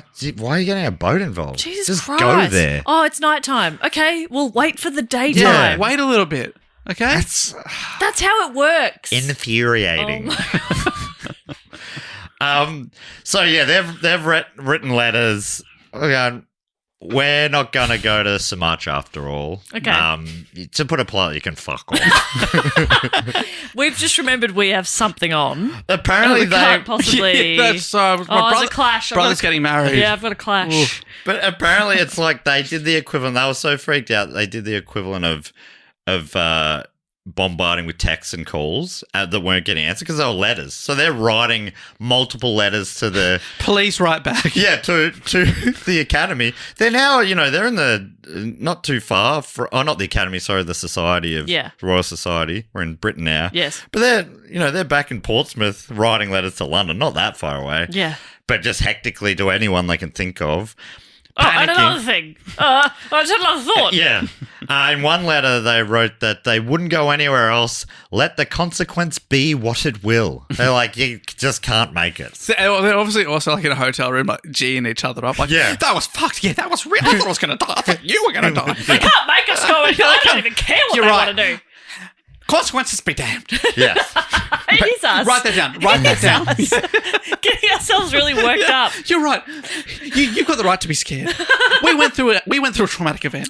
I think they'd already been paid and they had. Okay. The perfect situation. Yeah, probably maybe and, just give the money back. Basically, like a contract, like they were kind of locked in, and the Royal Society saw their crazy letters as mutiny, basically, and insisted that's like, sorry guys, you gotta go. The Seahorse, HMS Seahorse is now repaired. You gotta go. Okay, you know what I'm doing? Yeah, Okay, I'm faking your own death. Oh my God, that was my thought too. Oh, that's pretty good. What's yours? I was gonna get what are they called? Scarecrows. Put our clothes on it. Oh yeah, Put them on the ship. and then set the house on fire. Oh no, I'm setting them off on the ship. Like, Okay, off they yeah. go. great one. And then that's really clever. I'm faking my And death. what if you scarecrows have a bomb on board so that as soon as it's offshore of Portsmouth, Boom. Yeah. boom, Yeah, kill everyone else. kill you. Who cares about them? And then the ship goes down, and Yeah. obviously they assume you drown with I'm shaving my mustache. I'm a new person now. Oh, mustacheless chest. Who the hell's that? Honestly, it's weird. Yeah, don't Yeah. like seeing that top lip. Yeah, it'd be strange. She's got a weird bit in the middle I there. know. Cover that up. They're still in Portsmouth there. HMS Seahorse has now been fully repaired. They're like, we're good to go. And they're sending letters to the Royal Society going, hey, your boys Mason and Dixon, they're saying they're not getting on the ship. Who's making this call? Because we want to go, but we're not sure if we can go until they're on board. They're refusing to get on board. Oh, you fucking shut up. And then So, yeah, the Royal Society was basically like, you got to get back on the seahorse or you face drastic consequences. They do say that. You got to get back on the seahorse. They do say that. And the faster the better, honestly. Yeah, the easiest way to get over something that traumatic is on the back on the seahorse. They said, apparently the society said that their unwillingness to do so would provide, quote, fatally to themselves. But this is this is the 1700s. It's not like they have CCTV and like they're tracking your phones. Just fucking make up a new name and live a different life. They're not going to find you. CCTV spelled S-C-A. A sailor went to CCTV, so something like that. Yeah, I think so. Yeah, something there. I feel like I reckon there was a riff so similar to this on a Who Knew It episode last month. Or we've just come up with something so beautiful and brand new. Honestly, just fuck off. Yeah, I mean, people didn't appreciate how easy it was to like fake your death or change your identity or disappear back It's then. so hard now. So I've hard. tried. Yeah, oh my God, they got my fingerprints. Yeah, back then they just say, yep, no worries. And people do. I mean, we've had stories of people just going, hey, they go somewhere else and go, hey, I'm royalty where I'm from. Yeah. But- okay, you don't even have to go that hard. Just Yeah. say, Yeah. I'm And Robert. you'd actually be where smart I'm not to. from. Yeah. Hey guys, I'm Rick. Okay. But the could be a problem Rick. is, I could be Rick, thank if you you. slip Ricky. Ricky. Yeah, I'm Ricky. back then, you slip from where they're used to being pretty cushy. Yeah. It's a steep drop off to the most of the people below. I'm guessing. But yeah. So anyway, for whatever reason, they were like, oh shit. And I don't know if it sounded like fate. It would prove fatally to themselves. Makes it sound like they would hang them or something. But I don't know if that was the case. But they were definitely saying you'll be going to court if you'll be charged if you don't get I on think that they're going ship. to kill him. Yes. Anyway, after a lot of back and forth, the duo reluctantly boarded the ship once again to set sail. And they were like, basically, they were saying like, well, really sorry if that sounded like we were mutineering or anything. We never really meant it like that. You were sort of taking us out of context. Gaslighting them. They were Yeah. backlighting Yeah, it, back stepping. So they jumped on, set sail once again. Would you believe their journey was perilous and whatnot over really? time at different times? Oh, you don't say. Skipping past different bibs and bobs there. They make it to the Cape of Good Hope for a stopover. But they realise with all the delays and whatnot, they're like, there's no way they're going to make it to Sumatra. If they did, it would be really tight. They're like, it's Cape of Good Hope's not as good in terms of we won't be able to see the whole crossing, but we'll be able to see some of it. Let's take the bird in the hand. Let's set up here. We'll have weeks to set up whatever. And so that's what they did. They're like, we're going to say, and like you said before, Dave, they're going, they won't mind if we Let's do it from here. break their, It's fine. yeah, they've asked us to do that, but this is pretty close. This is all right. Yeah, we're going, this is great. So, it was a gamble going against the direct orders of heading to Sumatra. And yeah, they were nervous because they were like, if we really need this to work somewhat, if we get overcast stuff and we like didn't even try to go to where we're going to, but if we get some data here, that's like, hey, look, hey, Huh? good instincts. You're huh? welcome. Yeah. Aren't we good little So scientists? they really needed to get something out We of need this. the sky to be clear. Yes. Because otherwise, my theory was, what if you just say you went to Sumatra? Sorry, guys, it was cloudy as that Yeah. day. No one could see shit. Can you believe it? God, just our luck. was We were there for cloudy ages, as. and then we hit the pool, and it was really great. Yeah, it was lovely. Beautiful spot. But Yeah, something I you forget recommend. about, overcast weather doesn't mean you shouldn't be wearing sunscreen. Yeah. That's right, And very we got important. really Oh, burnt. God. That's why we're burnt. Not because it was sunny, because it was overcast. Yeah, that's right. That's when it gets you. Yeah. Because you know what? You get complacent. You get complacent. Exactly. You that's get right. cocky. Yeah. That is genuinely the one I've fly had. too One close of to the the worst sun. burns I've ever Totally had. same, yep. At Dreamworld, of all places. Oh. More like Nightmare Yeah. World. Well, it was great during the day, and then later it was very painful. So yeah, they stay and they got a bit of time on the Cape of Good Hope. I mean, what a positive name for them. But they did find it to be a frustrating time with the local Dutch. The Dutch had that as one of their spots at the time. Okay. And annoyingly, this is how frustrating is this. It was so frustrating for Mason and Dixon. The Dutch didn't speak any English. What? And they were like, and they were writing their letters home. They're like, they don't speak any. They were annoyed. Despite this, they eventually were able to organise some carpenters who built them a schmick observatory. It sounded so good. Beautiful timber, domed roof. It was awesome. Could open up to any part of the sky. It was just like is that? They were set up. Beautiful, mate. We got this absolutely. Oh, my God. Oh, you're going to love it, guys. Not a day over budget. Not a day over Not budget. a day over budget, guys. Oh, my, not a day over budget. In fact, it's a day under budget. It's a day, 1 day on a budget. That day's for you. Hey, that day, you can have that day back. They keep the change. 3-day weekend, am I right? They're like, can you speak English? Are you These okay? guys cannot speak English. They're just like chill builders. God, these people can't bloody speak English. So, yeah, now they're holding their breath, waiting. Well, at first, they're doing their measurements. They're getting fully ready. Yeah. But I was looking Jess for is the picture browsing. of my. Wow, Jess has shown me that is some gnarly sunburn. You are like lobster red. yeah. That would have hurt for days. Yeah, it really did. Yes, that is just skin cancer. Mm-hmm. Yeah.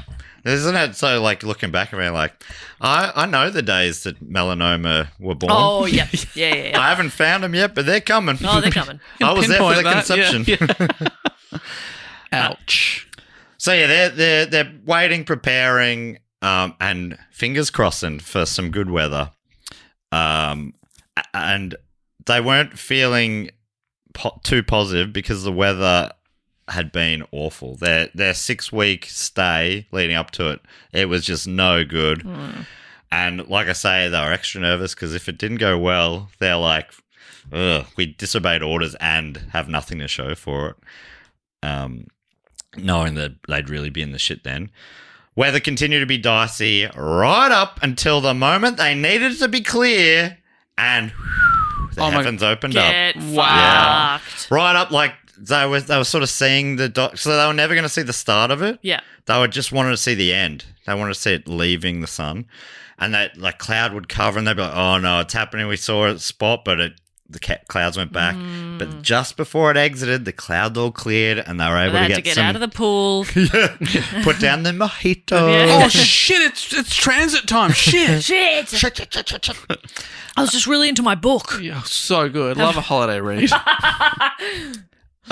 So, yeah, it cleared. They were able to take what were and are now seen as the best recordings of the first crossing, the 1761 crossing the best. of the Southern Hemisphere. Okay. But being the best in one of the hemispheres is I super must say, important. that's like the clarification we say when we say it's the biggest shopping centre in the Southern Hemisphere. Yeah.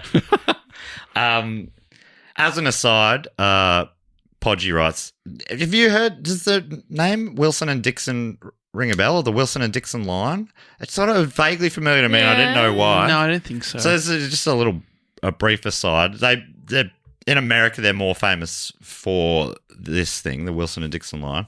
Podgy writes, Wilson and Dixon worked so well together that in 1763, the British government dispatched them to the American colonies.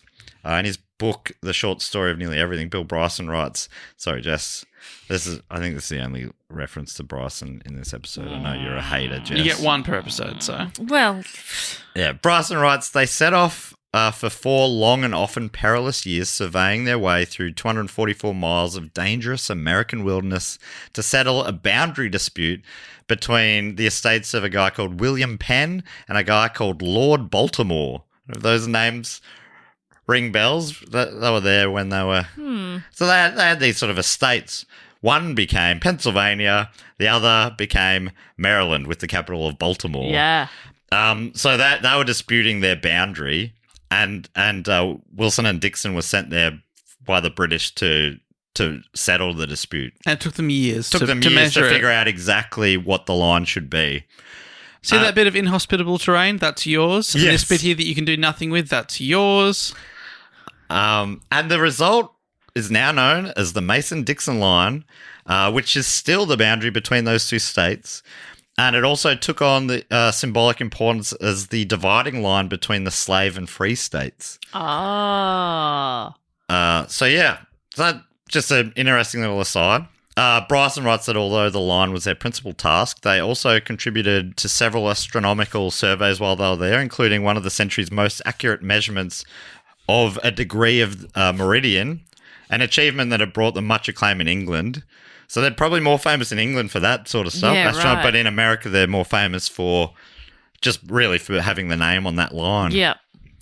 There you go. That's so they That's did pretty interesting. like 3 sort of impressive things on different continents. Yeah, exactly. And these are the 2 guys that I don't think they know what they look like. Oh yeah, you said, and I assume they're hunks. Do you think you've done an impressive thing on 3 continents? Live podcast? Yeah, live podcast. Have you done that on 3 continents? Yeah. Yeah. Eat Thailand. pies. I think I'm up to 5. Ooh. Okay. That's really Is that impressive? I'm asking you. Eating a pie. All right. So I'll settle for one impressive thing on one continent. I'm waiting for my time. Yeah. So yeah, that kind of wraps us up from 1761. And yeah, there were so many others that I'm not talking about. But how did the project go overall? It's fair to say it was a mixed bag. Okay. As we've already kind of heard. Some observers noted that Venus seemingly trembled, which made precise measurements difficult. There are all these things that were unforeseen. They're like, it's almost like it's shimmering. Oh. And people gave different reasons for that, including perhaps Venus has an atmosphere like Earth. There's also the black drop phenomenon, which Podgy writes, most observers noted that when Venus is just inside the limb of the sun at the start and end of the transit, the silhouetted disk, the little black dot of Venus, appears to be connected by a thin meniscus between the planet and the limb of the sun. It's almost like it sticks, like sticks to it as it's parting. What? Yeah, just visually. Obviously, it's not like there's not a big meniscus between. Yeah, obviously. Yeah, that would be crazy. Googling. What is meniscus? Podgy writes, it almost gives it the appearance of a black drop of liquid oozing. The effect is an optical illusion caused by the smearing of the image of Venus by turbulence in the Earth's atmosphere. The black drop makes it very difficult to judge the exact moments of interior contact. Don't really need to know what it means. I mean, look into it more if you want to. But the main thing is it made it hard because it wasn't like crisply outside, inside. There was this sort of bit in between. I was like, wait, is that touching or not? Is that, it's a line ball. So, and everyone's looking at it and people are, using different judgments to say when it's over for them. They really wanted it to be, having about 2 seconds of error maximum, but it ended up being more like, because of things like that, about 10 seconds. And Podgy says this was because of the introduction of an irreducible and difficult to measure amount of systematic error in the timings. Wulf writes that only in recent years has the true reason for the black drop effect been discovered. It is now believed that it is an optical effect caused by atmospheric conditions on Earth and telescopic diffraction. So I hope that clears that up, and I'll be taking no further questions. Yeah, great. Okay. That does actually clear it up for me, yes. Telescopic refraction. Yes. Well, that As soon as I said that, you were like, Oh, honestly, I was thinking it before you said it. Yeah, It was just great yeah. to have that validated. It's nice to know you're right. It is sometimes, yeah. Most of the time I assume I am. Yeah. But it is good to just have someone confirm it. We're here, Professor Podge. So That's right. And I say, thank you, Podge. So all this, there's guys all around the world are sent through their data. Everyone's sharing the data around so everyone can try and make sense of it. Papers were published, papers were revised and republished. People were revising their own data, saying, someone's saying that can't make sense. So they're like, oh, yeah. I'll change those numbers a bit. It's like, this is starting to sound not super scientific. And unfortunately, in the end, there were just too many discrepancies found in the numbers. And part of the problem was perhaps some say there was too much data and it just like contradicted itself too much. They were like, we can't get too precise to get a conclusive answer for the problem they were looking for. What is an astronomical I've done astrological again. Astronomical Pisces in retrograde. The astronomical unit problem. But don't worry, there's another transit a mere 8 years later in 1769. And also don't worry, I'm not going to go into it with as much detail. There's no 7 years war to get in everyone's way, for starters. That's good. okay. And some people have already left and stayed there, Yes. so don't have to worry about journeying. Yeah, now. that's Yeah, right. yeah. Looking at you, Guillaume. Yeah, we won't need to tell you about him, but we have heard how it went for him. Not great. But yeah, the 7 Years' War ended after 7 years, nominative determinism maybe. And it concluded with the Treaty of Paris being signed by Great Britain, France and Spain on the 10th of February, 1763. The treaty heavily favoured Britain. It really set up that big, that British Empire sort of being the dominant force and Australia probably being like us speaking English, stuff like that. Apparently a lot of that was set in motion here. The Poms gained all of France's North American territories east of the Mississippi, plus Canada. It's also why, America speaks English mainly, as well as nearly all of France's trading ports in India. They're allowed to keep some, as we heard last week, like Pondicherry, as long as they didn't fortify them. Britain also received Spanish Florida and Spanish Louisiana west of the Mississippi in exchange for returning Havana and Manila to Spain. I'm so pumped to go to Montreal. Just it's such an interesting city that all that history is so deep, like it's so on the surface here as well. I assume, having never been there, just the fact that it's French speaking, I guess. I've extrapolated a little from there. There was also the Treaty of Hubbertsburg. I'm sure that's how it's pronounced, which was signed 5 days later between Austria, Prussia and Saxony. And this agreement basically restored pre-war borders in Central Europe. So what? Once again, war proved that sometimes nothing changes. Yeah. It's just good to have something to do for 7 years. Let's fight for 7 years and then put it back the way it was. Get everything back where it was, please. All right. Let's briefly go through some stories from the 1769 transit. I'm keeping this shorter by referring more to Podgy's lecture than Wulf's book. So, firstly, old mate Jean-Baptiste Chappe de Roche. Chappe, as we called him.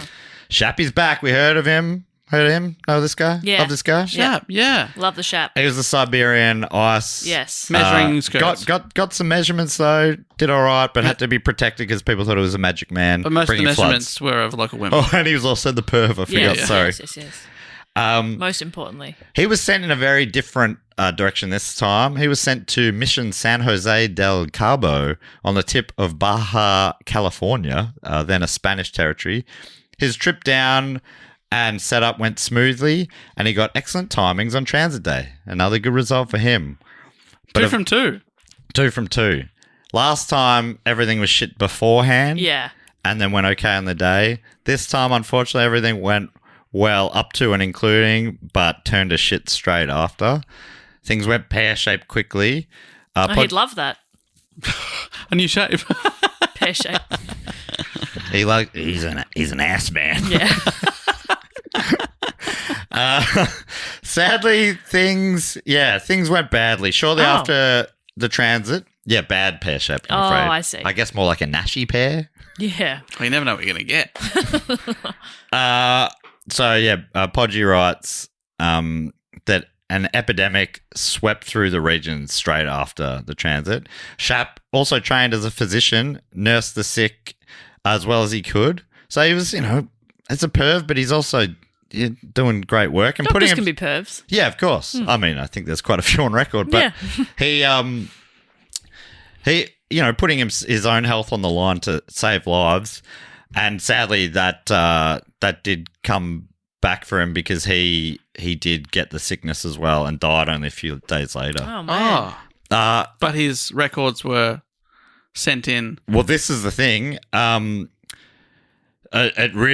It was devastating the region. Roughly 3/4 of all inhabitants of the tiny village died. 3/4. And all but 3 of the French his expedition died. The French Academy expedition died. Just 3. But luckily, those 3 were able to get out with his data. Wow.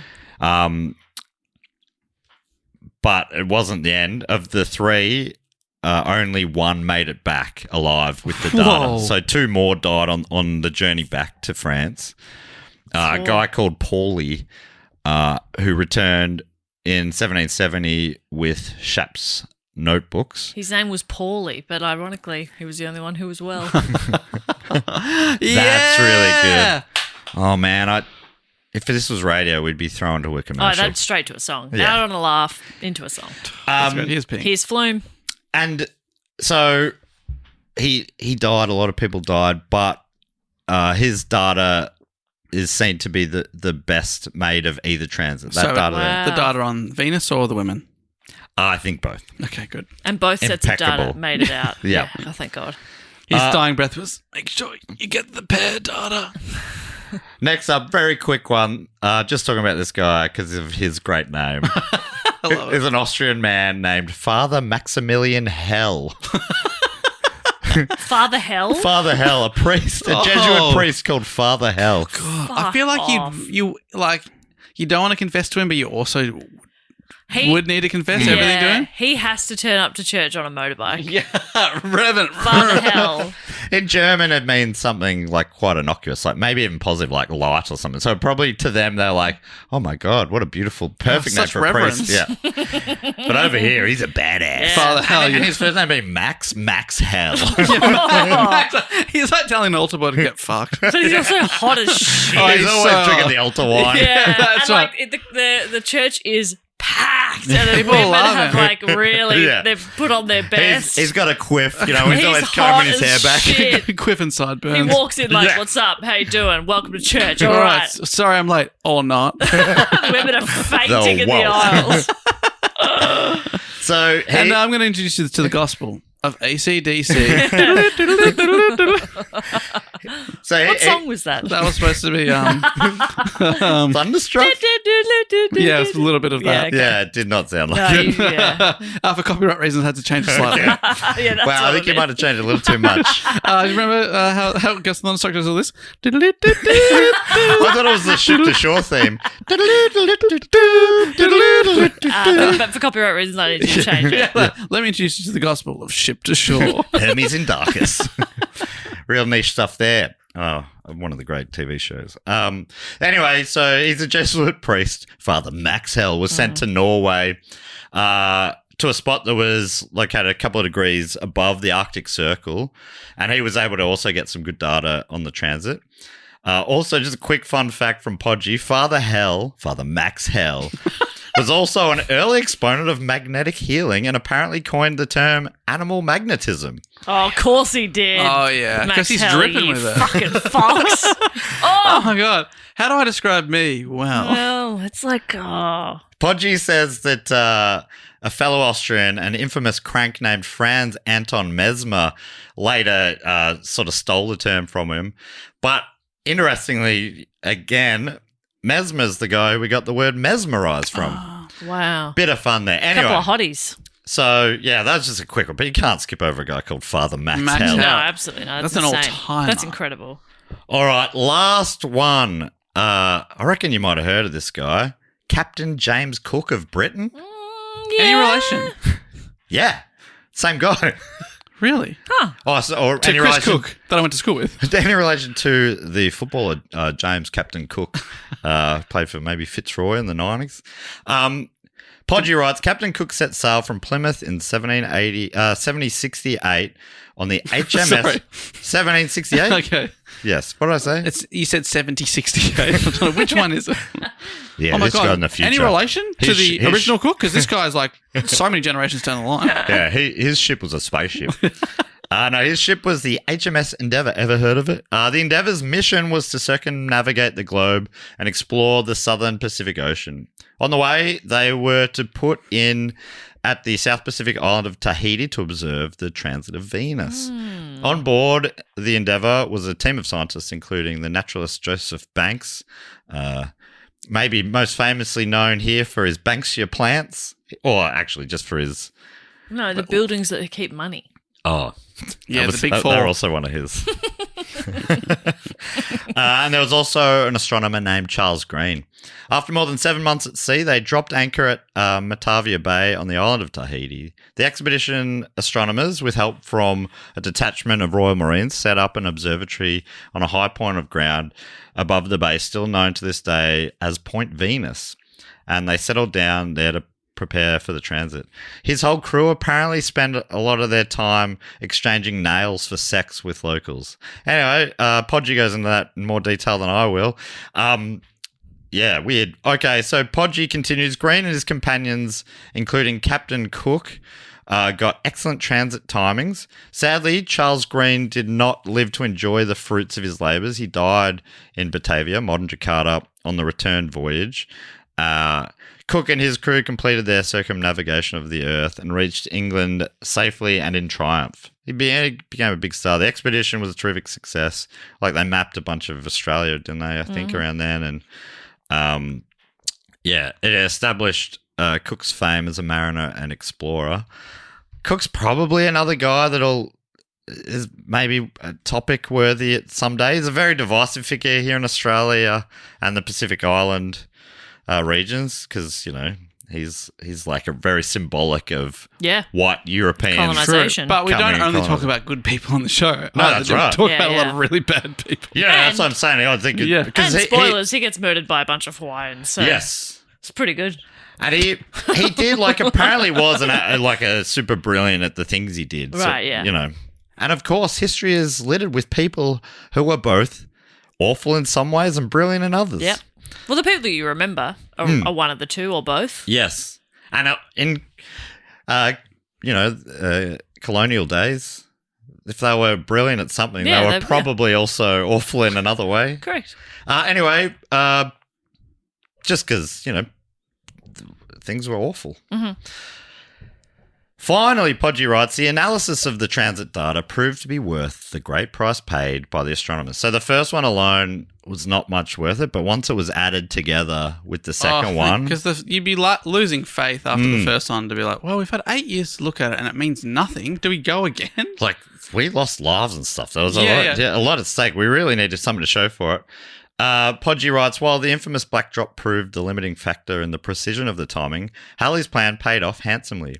In 1771, the French astronomer Lalande used Lalande, I think that's how it's pronounced, used the combined 1761-1769 transit data to derive a distance of 153 million kilometres, plus or minus 1 kilometre, which means the combined transit data calculated an astronomical unit to within 1% of the modern value. They got it, even now with modern technology, they were pretty damn close. Yeah, they were really close. To put it more simply, the Smithsonian writes, they found a distance of about 153 million kilometres or 95 million miles, while modern radar observations, again using Venus, pin the distance down at 150 million. I think the exact one is slightly less than that, but basically 150 million kilometres or 93 million miles. So pretty good. Yeah, they're only 2 million miles off. That's pretty good. It is pretty good. It's all relative, isn't it? I know, it's all relative, but it just sounds funny when 2 you go, million miles. God, we were that close. Yeah, we're nearly there. 2 million miles to go. Great. I might even finish the audiobook. Finally, just a bit of a reminder, why was this number so important? Well, according to the Smithsonian, the transits of the 18th century provided the yardstick, Halley's word for it, upon which much of modern astronomy is based. The German astronomer Johannes Kepler had worked out the relative positions of the planets in 1619, but no one had made an accurate measurement of the absolute distance between the Earth and the Sun. Without understanding this fundamental distance, astronomers could not grasp the enormous size of the Sun, nor start to measure the distance to the nearest stars. So yeah, figuring out this distance was a real game changer and set the groundwork for so much of, I've written astronomical advancements that have come since. In conclusion, in terms of the greater good of science, I agree with Podgy. It definitely made all the death and devastation worth it. Yeah. The end. Well, those people would have died anyway. Yeah. Yeah. Come on. We're all going to die anyway. May as well be in the pursuit of science. Yeah. Just the amount of stories within this story, I feel like this could be a podcast. The podcast is stories from this. Yep. I don't necessarily want that to be our future, but well, luckily I sort of got through all of it. You nailed it all in one. Now, Matt, just to clarify before you get the tweets, I was thinking about astrological is the correct word you were meaning to reach for because it relates to I was thinking about astrology. I think you can describe that. And the dictionary definitions relates to the study of how the positions of celestial bodies, oh my God, like the sun, moon, and planets, supposedly. Oh no! I just didn't read the second half of the sentence. Read it now. Yeah, read it now. And AJ, leave it in. Oh my God, it's just trailed off here. But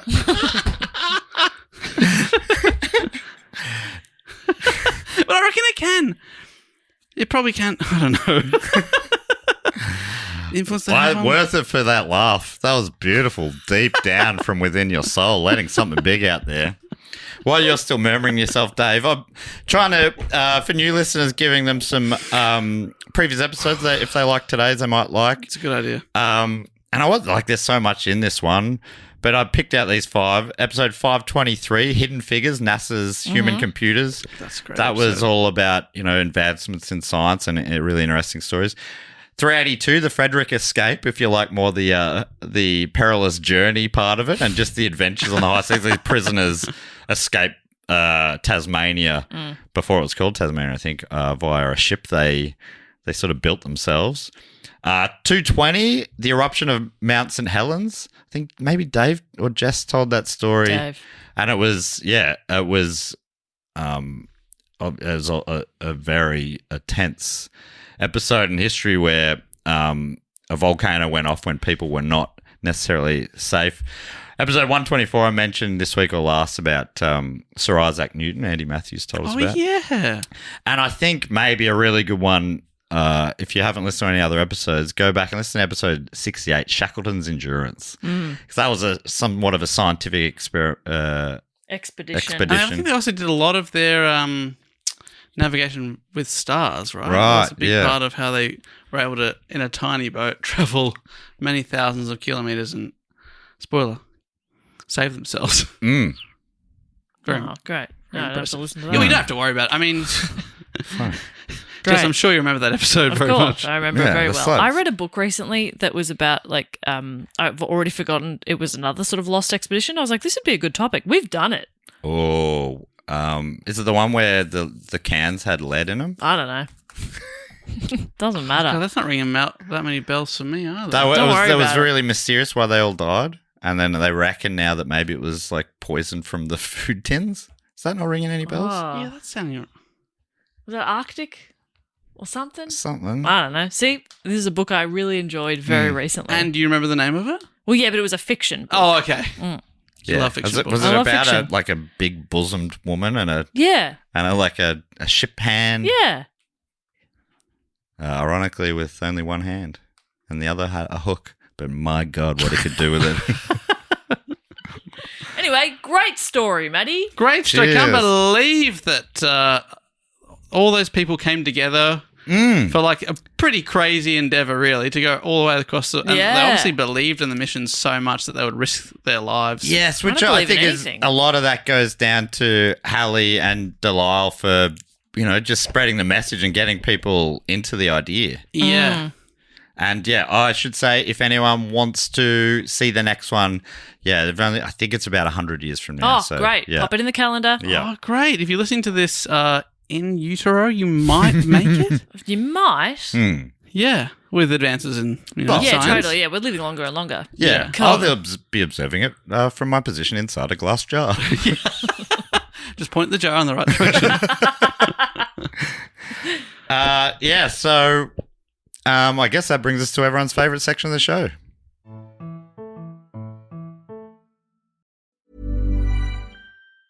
This ad is sponsored by ZocDoc. Hi, it's Danny Pellegrino from Everything Iconic. Have you been putting off that annual doctor's appointment because you don't want to make the call? Or maybe you've been meaning to find a new dentist, but you have no idea where to start. I find that's especially true when you move. It's hard to find your people. I've been there, which is why I use ZocDoc. Now, as a busy podcaster, parent, and someone who's always juggling a million things, I love anything that makes life easier. And ZocDoc lets you search and compare local in-network doctors with over 250,000 providers across more than 200 specialties. You can read reviews from real patients, find a provider who feels like the right fit, see actual appointment openings, and book instantly. I recently had a last-minute health issue pop up and needed to see someone fast. And instead of calling around or sitting on hold, I found a doctor on ZocDoc and booked an appointment in just a few minutes. It made the whole process so much less stressful. Now, taking care of your health just got easier. Download the ZocDoc app today. That's ZocDoc, ZocDoc. and book that appointment on your to-do list. Well, that brings us to everyone's favourite section of the show, Dave. Is that fair to say? I'd absolutely agree with that. And the people at home on Patreon who were watching the video may notice that our faces have disappeared. Unfortunately, we've had to move to this second studio for just this end part of the podcast. There's no cameras in here, so unfortunately there's no video. But the video will be back next week. Will it? Oh, no, it might be a live episode next week. But anyway, it'll be back. Back soon. No, we've already recorded next week. I know what it is. Oh, yeah, We've great. got a special guest. That is back next week, yes. That's definitely back next week. So Dave enjoy knows our logo for the next little bit. So the first thing we like to do in this section of the show is, the whole part of the show is all about thanking our great supporters. If you want to be one of them, sign up at patreon.com/dogonpod. And if you're, Dave, do you want to quickly run down some of the things they can get involved with there? Well, first part is keeping the show alive and active. Oh, That's yeah. the first thing. That's number one. Number one. Number two, you'll be getting something back for yourself, including 4 bonus episodes a month. There's over 320 in the back catalogue now, and every week we add an extra one. You can also be part of the Facebook group, vote on topics. You get to hear about live shows before anyone else, get discount codes. And also, you get maybe shouted out on an episode. It's coming up in a second. But also, you could possibly be part of the fact, quote, or question section if you're on the Sydney Scheinberg Deluxe Memorial Package. And if I may be so bold, I think it may have a little jingle that sounds something like this. Fact, quote, or question. Ding. Dong. He always remembers the dong. Dong. And they both always remember to song. He remembers the dong. Okay, now the way this works is if you're on the Sydney Scheinberg level, you get to give us a fact, quote, a question, or a brag, or a suggestion, or really whatever you like. And then I read them out. I don't read them out until I read them out. So that's just to excuse me for any sort of fumbles on pronunciations, or if they've written something crook. If it's still in the edit afterwards, that's because AJ, the editor, deemed it okay. I got to say, we haven't had crook things said, have we? No. Which is nice. And it's certainly not a challenge for you to rise to. True. That is not. I did not think that through when I said that. The first one this week comes from Matthew Whittingham. And you also get to give yourself a title, and Matthew's title is Head of Marketing, apparently. Okay. We're doing a pretty good job. Yeah. Some people know about us. So Matthew's giving us a quote this week, writing, "Given I'm dying and have just the one pen, let's motor through the pleasantries. My name is Ernest Cunningham." This is the first sentence of the new novel, Everyone in the Bank is a Thief, which was revealed on the day I'm submitting this. And 1 month before the book's release in Australia, by the time you're reading this, it's probably already out, as I've been meaning to submit these books as a recommendation for a while. So this has given me the push to actually do it. Written by Australian author and one half of the comedy duo The Stevenson Experience, Benjamin Stevenson. Oh, yeah, I know those guys. Ernest Cunningham series. Everyone in my family has killed someone. Everyone on this train is a suspect, and everyone this Christmas has a secret. A fair play murder mysteries in the same vein as Agatha Christie, but set in modern day Australia. The detective character makes his living selling style guides for murder mystery novels, which informs the way the story is told and how he solves the mysteries. The books are carefully constructed, darkly humorous, and extremely fun to read. I highly recommend the series to all of you and anyone listening. Also, Stevenson might make a good guest for Book Cheat. Great. I did a couple of gigs for those guys back in the day, and the Stevenson Experience. Yeah, they're twins, and it's like that sort of, that bit of back and forth. Back and forth with music. You would say that, you loser. I'm not the loser, you are. That sort of stuff. That kind of thing. I can't think of any specifics. Similar to our shtick. Yeah.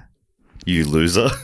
I'm not the loser, you bitch. Yeah, it's actually been amazing to see that he's Benjamin Stevenson's had this amazing career as a writer. Did you know about it? Did not know about it. I didn't know. That's so cool. Selling over 2 million copies. Wow. According to Google. Incredible stuff. They sound really fun. Really impressive. And you were aware? Yeah. Which one to see? Is he the likable one or the arsehole? I don't know. I don't really know him. I'm sorry. Bit of fun there, though, to think that identical twins would have such different personalities. We all know they're the same. They're exactly the same. And they're freaks. Or medical marvels. I can't remember what I said. That sounds so far up my alley, though. Yeah, great chat for a Book Cheat guest. That's a good one. Thanks. Thank you so much, Matthew Whittingham, who's I've met a bunch of times. Yeah. I've been comes to the Brisbane shows, and he is from Grafton or something, wherever there's a certain tree festival. Anyway, he gave me a hat. Thank you so much. Jacaranda. That's right. I think it's the same town as Zoe Coombs Miles from, maybe. Oh. Anyway, thank you so much, Matthew Whittingham. Looking it up, Jacaranda Festival, Grafton. You were correct. What did I say? You said Grafton. Okay, great. He's already forgotten he was correct. I'm not doing well. Given I'm dying and have just one pen. That's a great opening line. That's really It's got good. real classic book cheat vibes about it. Yes, because you love to read the first line, Yeah, that's what gets me in. and then he doesn't read the rest. Dave's just riffing the rest. The last line as well. Oh, true. A First and bookend. last. First and last. Then I make up the rest. It should be called Bookend Podcast. Bookend. Oh, that's much better. It is much better. Book start, book end. And it's a Well, slash. that's much worse. Yeah. Okay. But I like worse. I'm going with it. Dave's already just emailing Stevenson. Yeah, I'm on here. It's so cool. So cool. The next one comes from Kevin West, whose title is Conniving Little Shit Who Doesn't Answer His Own Question. Oh. Okay. Now, Kevin's written a question. Be nicer to yourself, Kevin. Kevin writes, a friend of mine was a few days out from a trip to Hawaii when a normal dog sitter had to pull out due to an emergency. She almost had to cancel her own trip, but at the last minute, through a friend of a friend, she found someone who could stay at her house and watch her 2 pups for the week she was gone. Upon her return, she was thrilled to find that not only were her dogs happy and well looked after, but her house had been spotlessly cleaned. When she first went into her bedroom, however, she practically jumped out of her skin at the sight of something furry slightly visible under her bed. Had one of her dogs caught a rat or a squirrel? She got the broom and tapped on the furry object. It didn't move. She slowly swept it out from under the bed. To her horror, it was a long, fluffy tail attached to a stainless steel butt plug. Oh, My question to you is, I did not see that coming. who watches your pets while you're away? Pet sitters. Oh my God. Does Yeah. that make you... What are they sitting on, though? That is a good question. Yeah, Humphrey's off to the grandparents when we go away. Off to my mum and dad usually because they're the Melbourne-based ones. But what? So Jess, Well, but does it scare you? When this comes out, I'm overseas. Right. So there's There a are butt pet plug. sitters in my house. Butt plugs being used Butt right plugs in my house. Well, there always are, but different ones being used. No, I mean, I'm like, yeah, you do you, whatever. I don't care. Well, as someone who's never used a butt plug, do you need to have something attached like a tail to it in case it goes in so you can retrieve it, like pull out? Is it a safety Oh, device? I have no idea. Couldn't tell. I mean, I also don't know, but I think in that case, it's also part of like a furry play. But they've dressed up a safety device as something. Yes. Now, some people might have a dragon tail or whatever. Yeah, But it's not that's where right. tails come out, though. It's above the butt, really, isn't Yeah. it? So, yeah. Otherwise, Actually, But they cleaned the apartment. that's That's good. nice. which doesn't that make it sound like they've left that to be found? Like how? Like if they've you've cleaned that the whole thoroughly, apartment. yeah. Or they've cleaned the apartment because they were having crazy sex in every room. And needed there to be was a cleaned. reason. Yeah.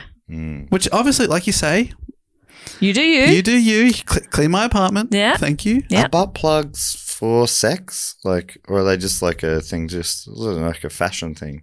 And it's just a convenient spot to sort of Have a tail. have it attached. Even if it's obviously not Because accurate. otherwise you got to use adhesives and stuff. But this you've got a little Yeah. own What is the adhesive. ass if not a yeah. You're putting An a adhesive. square peg in a round hole sort of thing. Yeah. Yeah. For fun. Hmm. You know, suction. Interesting. It brings up a lot of questions. When we last had a pet sitter come and stay, we arrived home and she'd stripped the bed, like she'd taken sheets that she was using off the bed, but she'd like made the bed for us because we were getting home late after 12 hours of driving from Sydney, and she was like, "Oh, you'll be tired. I'll put fresh sheets on the bed for you." That's a nice touch. Very nice. It's very nice. This is a nice touch. Don't know Especially what when they're like, because of all the butt plug stains on the bed. Yeah, that's Yeah. fine. Like, are you wondering what she's covering for? No, I just thought that was nice, but now I'm thinking about it. Thank you, Kevin. You didn't answer your question, you conniving little shit. But we'll move on to the next one. From Kayla Dice /Macquarie, open bracket, rat wave, close bracket. Okay. with the title. None of that was the title. The title being Amateur Juggler of Last Names. That makes sense. I see. Also asking a question, writing, Hiya, hey, hello. Hiya, hey, hello. Back to you. I have a question inspired by a previous question.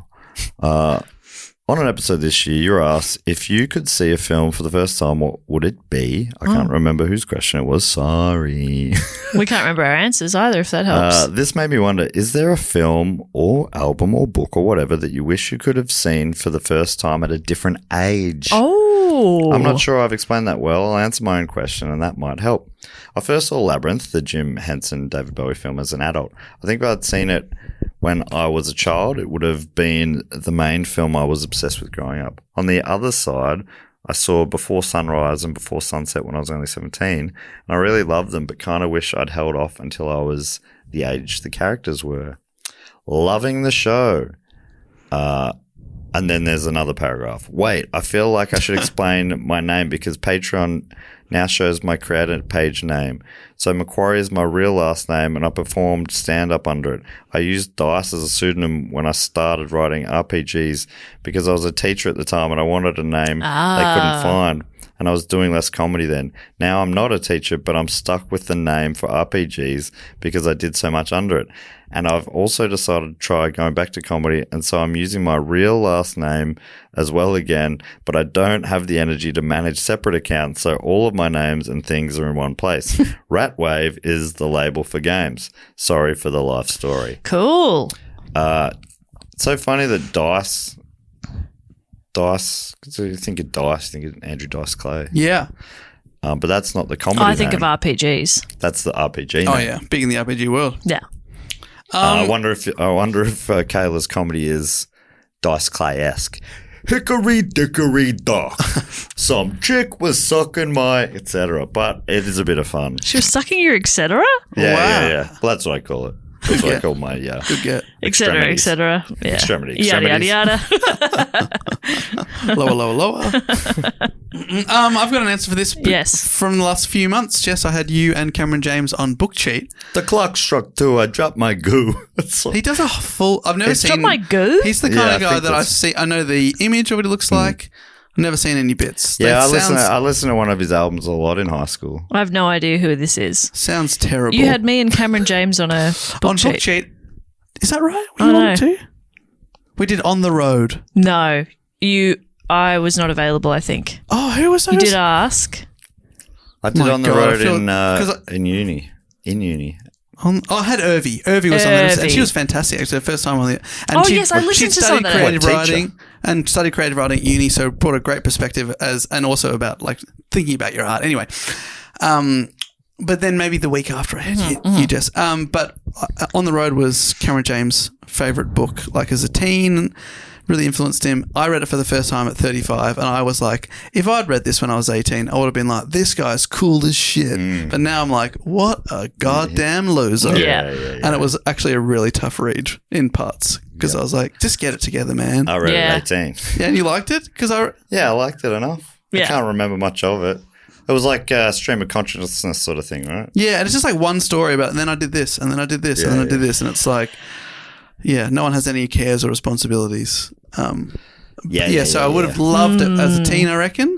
And even, it was interesting to hear Cam's perspective, like looking back on it too. And he's probably similar, wouldn't love it now if he read it for the first time, but it has Yeah. great memories for him. So I was a bit like, I wish I'd got to this younger. Yeah. That comes up a lot, doesn't it, with like the nostalgia element? Like the movies I loved as a kid, if I watched them now for the first time, I'd be like, ugh. Like Yes. I'd hate Wayne's World now, I think. Really? Yeah, I think so. Like Showing.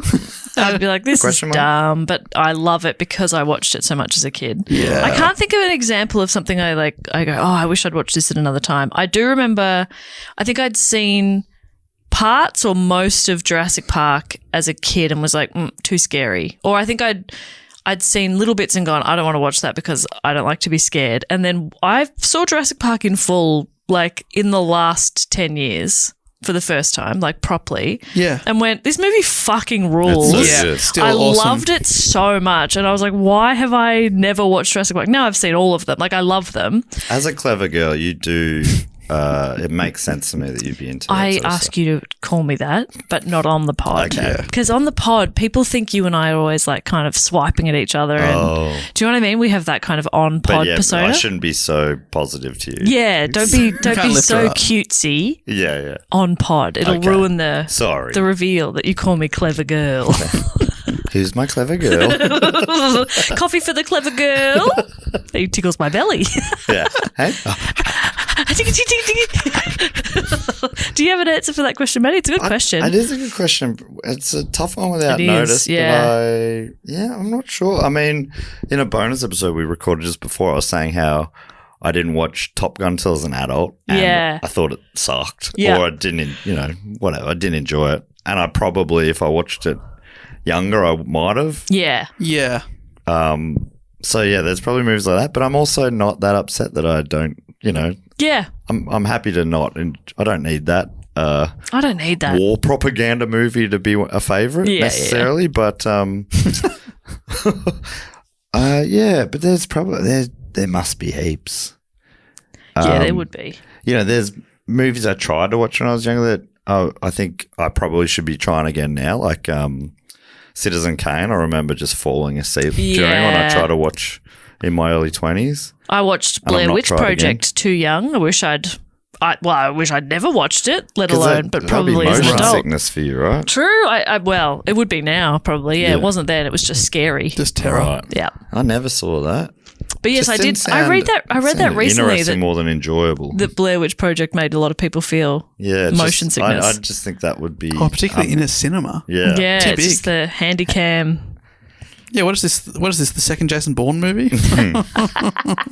But it's a really good question. Great question. Thank you so much, Caladice / Macquarie brackets Ratwave. Now, the next thing we like to do is shout out to some of our more recent supporters on the shout out level or above. Jess normally comes up with a game. What are you thinking this week?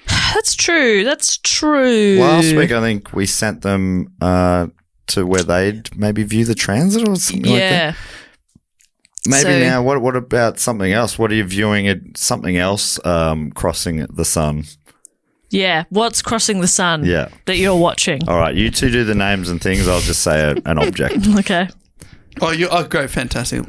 Because I love that you set that challenge for yourself. Yeah, I know, because I said it, I'm like, this is too hard for you two guys. It Yeah. needs a bigger brain. Yeah, I'll absolutely. do it. So just go one for one here, Jess. I'll kick it off if you like. From, if you like. Yeah. Okay. My pause was consent. Well, it's just good to double check. Yeah, no, thank you. From Alamont in New York, it's, what do we say, Sarissa C? Carissa C. I think we'd also say Altamont. What did I say? Alamont, but I that's might okay. zoom in because that's very small font for Sorry. me. Sorry. Altamont in New York, Carissa or Sarissa C? All right, what are we thinking about? Sarissa okay, C. sorry. Traveling and viewing what Seeing across the sky? Sputnik. Oh, wow. Wow, across the Sputnik. sun. Across the Wow, sun. still up Sputnik there. is across the sun. Sputnik. Yeah. Sputnik. Yeah. Wow. Yeah. Next.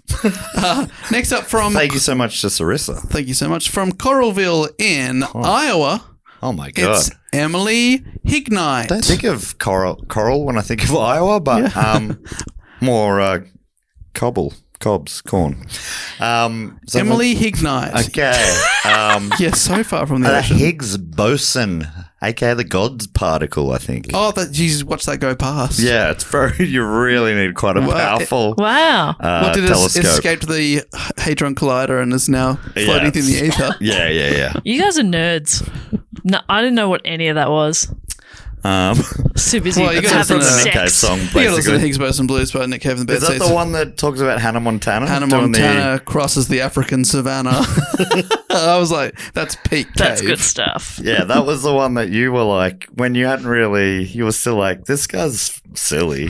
That was one of the ones you're like, this proves how silly this fella Yeah. is. He's silly. I'm like, it's a pretty good song though. I love that song, love that album, but I think that is just such a fun. I think it was because they show the recording of it in one of the docos about him, and It's he's so just serious He's about delivering it. it so seriously, and he's just like, "That's so funny." It's like a parody Yeah. of himself. Okay, Incredible stuff. From Augusta in, I want to say Maryland. I think it's Maine. I've just looked it up. Yes, Maine. Augusta in Maine. He's Excuse me. Oh. It's James Tyner. Oh, James Tyner sees Augustus Gloop Oh, crossing the sun. flying across, Come back, Augustus. He's like so full of chocolate. Is that him? Is he the one that? Yeah. He's the one who's And Augustus, save some for later. he gets so full that he's pierced, on like a balloon, Yes, he goes, losing his air. Yep. Oh, those kids have brutal deaths, yeah. They don't die. don't they? No, the Oompa Loompas look after them. Oh, They're okay. all fine. They nurse them back to health. They're all fine. Okay, great. We don't see them again at the end of the movie, but they're all fine. Next up from Bristol in Pennsylvania. Thank you to Stash or Stash. That's how they spell the end of mustache. Stash. Stash sees Slash's guitar flying across the sun. You know when sometimes like rock stars will throw their guitar to a roadie? Yeah. When Yeah. they want to change over the guitar. He threw it out of orbit. Wow. And so Slash over, he And the just roadie's overshot like- the mark a little bit and it's arcing across the sun. But the roadie's like, oh, here it comes. Any second now. All right. Just getting gloves ready. It's coming back with that sort of red, Yeah. that's going through the atmosphere. It's like heating up. Burning up. Unfortunately, it's a flying V and it's absolutely going to pierce someone. Yeah, that roadie has been exploded. Okay, this is going better than I thought. Me Yeah. too. I'm loving it. From Fresno in California, it's Jesus. Again, I've got this font too small. Villasenor. Oh, Jesus. Yeah, if there was an accident in the movie Villasenor. Jesus is witnessing the second coming of Jesus. Oh, wow. Via the sun. So it's a much slower transit, and it's rather than, from west to east, it's going north to south as he's sort of lowering himself Mary Poppins style. Wow. With a big, Christian umbrella. That's cool. Yeah. Next up from a location that is unknown to us, which means they're probably listening right now in the Fortress of the Moles. And hello and thank you to Luke. So it's difficult for them to see, but there's probably a gap to see. Oh, the yeah. sun. It's Luke J. Wood. Luke J. Wood. I've met a Luke Wood before. I think Dave, you and I, and him and a few others had ice cream and beers after our first Perth show. If I'm thinking of the right guy, Great night out. and he was a big Eagles fan. So I mean, whether or not it's the same Luke Wood, either way, it is a beautiful Australian eagle. Crossing the sun. I don't know what they're actually We're talking called. West Coast Eagles, not West Coast eagle. the Eagles. Oh yeah, it's not. Oh no, is it Cousins? Back on a meth bender.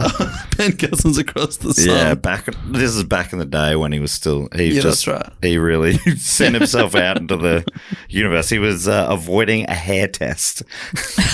Would you remember he jumped out of his car once when they saw a breathalyzer or something, and he swam rolled across out? a lake to a restaurant to avoid getting a drug test. He's like, what? And then the next thing you knew, he'd shaved his head, so they couldn't do a hair test. Phil, just the idea of them approaching him sopping wet at a restaurant. Yeah, what? What? I've been here the whole time. Just waiting for a Palmer. What? Yeah, it is real. Just waiting for a mate. What? What? I've been here the whole time. It's so funny. I've been soaked the whole I time. mean, yeah. This is I've my been natural sopping state. wet the whole time. Ask the waiter. Ask the waiter. That's right. Well, that's no big deal. Whatever. He said, still a sparkling. I said, well, I'm already wet, mate. No need. I'm What does it look good. like to you? Next up from Ronkonkoma in New York, it's Peeps. Peepers. It's Peeps sees Kermit the Frog. Oh, okay, good one. Yeah. Why are there so many? He's following a rainbow to the other side That's nice. of the sun. Yeah. That's cool. Yeah, really cool. Actually, really cool. Actually, really cool. Next up from Kusan Koski in Finland. Ooh. Great to have you listening all the way over there. Ollie T. Ollie T. Sees an Earl Grey tea bag. Like a really posh person, like the poshest person you can think of, is dipping a tea bag violently. Oh my They're God. really, in an uncouth way, to be Yeah. honest, they've lost their mind.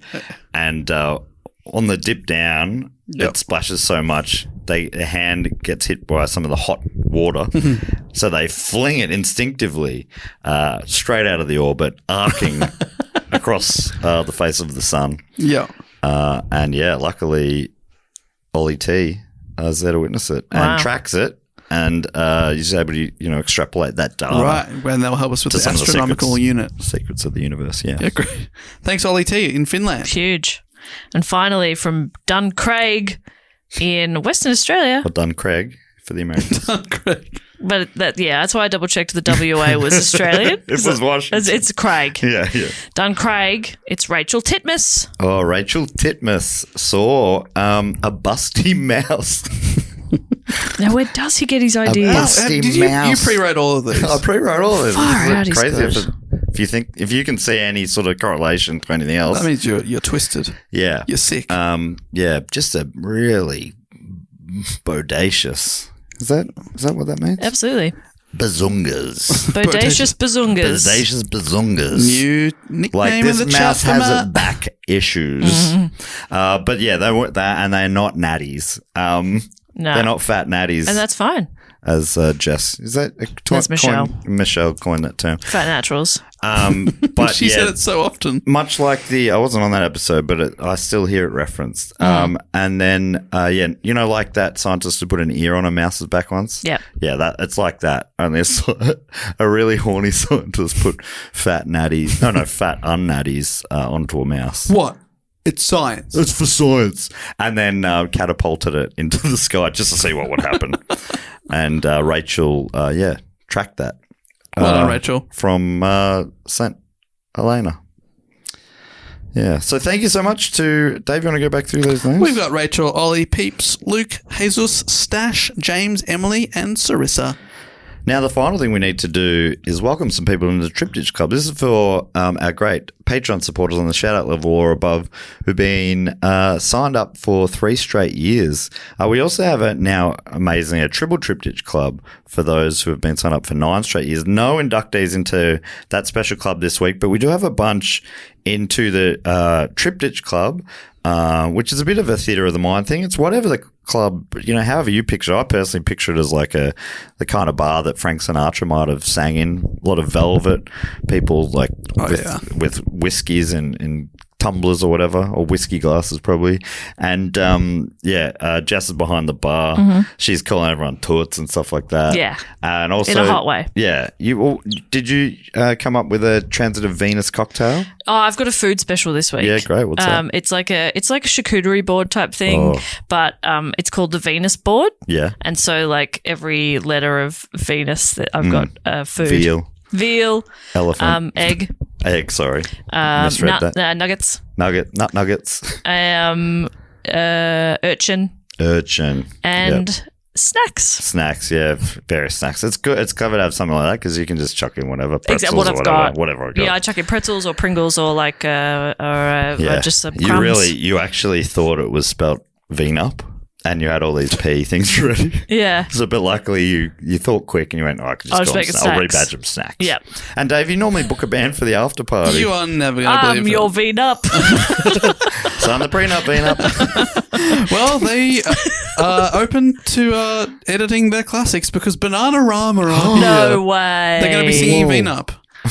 Oh, that's great. They're actually doing a special warm-up show for us. I've just looked up. In August, they're doing a show in Essex where it's them, the Scissor Sisters, and also the TV presenter, fashion consultant, Gok Wan. Oh, great. What's Gok do? Who's Gok Wan? He used to be on that show, How to Look Good Naked. Oh. I like Gok. I tell you what, I could use a class or two. But I don't think so. Maybe are they hosting? Yeah. Oh, that's fantastic. Get along 6th of August at Scissor Sisters. I'm keen on that. I'd go to that show. Special guest Bananarama and Gok Wan. So good. Well, I'm very excited for that. Now, hang around for the after party, all these inductees and everyone who's already in, which is, we're up over 1,100 people now, which is wild. And once you join, you can never leave, but why would you want to? This place is absolute Don't worry about it. We have anything. What do you need? Why are you trying to leave? What do you need? It's got everything. I've got it. I get it for you. Whatever you just said then, Jess has got it. No problem. And if she doesn't got it, she'll get it. Relax. I got it for you. She'll say, don't worry, I got it. Now I'm on the door. I'm going to read some names. When you hear your name, jog on in. Dave's on the stage. He's going to hype up the crowd. 1,100 odd people chanting your name. Oh, Very that's so exciting. good. It's electric. First week it was difficult. Yeah. We only had... It was exclusive, It's just though. the three of us was chanting your name. Yeah. Now you've got 1,100 people. Yeah. So nice. There's a great vibe. And then obviously Banana Armour playing later. And let's say, should we say that Gokwan is also introducing them? Yeah. He's warming up his bit too. Yeah. Gok 1, Gok 2. check Gok 1. That's really good. That's really That's good. really good. Check Gokwan. While you're going, I don't know. He's going, that's really good. Yeah, check Gokwan. Come on. You can't write this stuff. And why would you? Why would you? You'd never put that down. I'd never put my name to that. No, God, no. All right, so we've got a bunch of inductees. Are you ready, Dave? I'm to hype so these ready people up for with these a bit of people. weak wordplay. Come on. And Jess, you're there to support Dave. And I've just got him. basically Do not embarrass me in lift front of him up. Gok. I've got the tiny tush in my Thank you. tiny hands. All right, which is great for Dave. It makes him feel like he's got a big butt. It makes me feel like I've got a normal butt. Yeah, it's like he's got a fat gnat. All right, so are we ready? Yeah. All right, I'm so excited to welcome these people into the Triptych Club from Derby, or probably Derby because it's in Kansas in the United States, I think. Please welcome into the club Emily Gilhan, or Gilhane. I thought it was Gillihan. Gillihan. Or Because Gillihan. I was going to say, Emily, give me some ham. And then reach for a high five. That's good stuff. Yes. Hey. Thank you so much. Hey. Give me some skin. And Emily's No, I not an got it. island. Gillihan's Island, is that Hey. anything? Sorry about that. Sorry, Jess. Sorry, Dave. From Fredericton in NB. Nebraska? But it's in Canada. Oh, not Nebraska. New Brunswick. New Brunswick. Hey, we're in Old Brunswick. No, I think our Brunswick's Shut also up. new. And we are from Fredericton. Hopefully we'll see you soon in Canada. Please welcome into the club, Mikey Colborne. Oh, I'm so glad you were Mikey Colborne. Yes, you're not dead. Also from Canada, from Vancouver in BC in Canada. Jesus Christ. We're really trying to get Canada in this episode. Welcome in, Zach Tillapow More like Zach Thrillerpole. from Barmera in South Australia. Welcome in, Lauren Van Dyke. I'm feeling Lauren Van Syke. Yeah. Say hi to Dick for us from Cambridge. In Cambridgeshire, in Great Britain. Welcome in, Tim Wright. Hey. Don't want to be Tim wrong. Yeah, that's what Shut I was the going to say. fuck up. Let me think of something different now. Shut up. Matt, shut up. Dave, you got this. Let him cook. Come on, Dave. Yeah, my goodness. Do you want me to do this What one? about? What about? Tim I'm so Wright. glad that Mr. Wright has finally come along. Yeah. Woo, woo, woo. From Fuck you, Matt. Skelmersdale in maybe Lancaster, in Lan, anyway, in Great Britain. It's Rowan D. Rowan D. Throwing the tea. Throwing the tea. Throwing the tea. Real gossip, but I love it. Yeah, I see Throwing what the you're saying. tea. Yeah, Oh that's good yeah. stuff. From address unknown, can only assume from deep within the fortress of the moles. Please welcome in Ale Cliff, maybe Alex Cliff, but name's written as Ale Cliff. Hey, I'll drink to that. Yeah. Chin. Like Big drinking an beer. ale. Really big beer. No, I get it. Thank you. It was very clear. From Johnson City, real sausage fest there in Tennessee in the United States. Welcome, Jordan DeJong. Oh my God, that is a great Jordan name. DeJong. Oh my God. You know what? Jordan ain't Jordan DeWrong. Yeah. Woo, Jordan DeWright. And finally, from Yes. Seattle, baby, I hear the blues are cool, and Washington in the United States. Welcome in, oh my God, Pope Brack. Pope Brack. Oh my goodness. Amen. Sexually active, question mark? Yeah, question mark. There's no Pope. Welcome into Der Club. Pope, Jordan, Ale, Rowan, Tim, Lawrence, Zach, Mikey, and Emily. Like I say, there's no one in the Triple Triptych Club this week. So that brings us to the end of the episode. Jess, is there anything we need to tell people before we go? That we love them so much. That's that we from all of thank us, them isn't for listening. And if you would like to suggest a topic, we would love to hear from you. There's a link in the show notes. You can also go to our website, which is dogoonpod.com, and you can find us on social media at dogoonpod or dogoonpodcast on TikToky. Tiki-taki, Ricky Dave, Tiki. boot us home. Hey, we'll be back next week with another episode. But until then, I will say thank you so much for listening and goodbye. Later. Bye. Don't forget to sign up to our tour mailing list so we know where in the world you are and we can come and tell you when we're coming there. Wherever we go, we always hear 6 months later, oh, you should come to Manchester. We were just in Manchester. We were just there, but this way you'll never miss out. And don't forget to sign up, go to our Instagram, click our link tree. Very, very easy. It means we know to come to you, and you'll also know that we're coming to you. Yeah, we'll come to you, you come to us. Very good. And we give you a spam-free guarantee.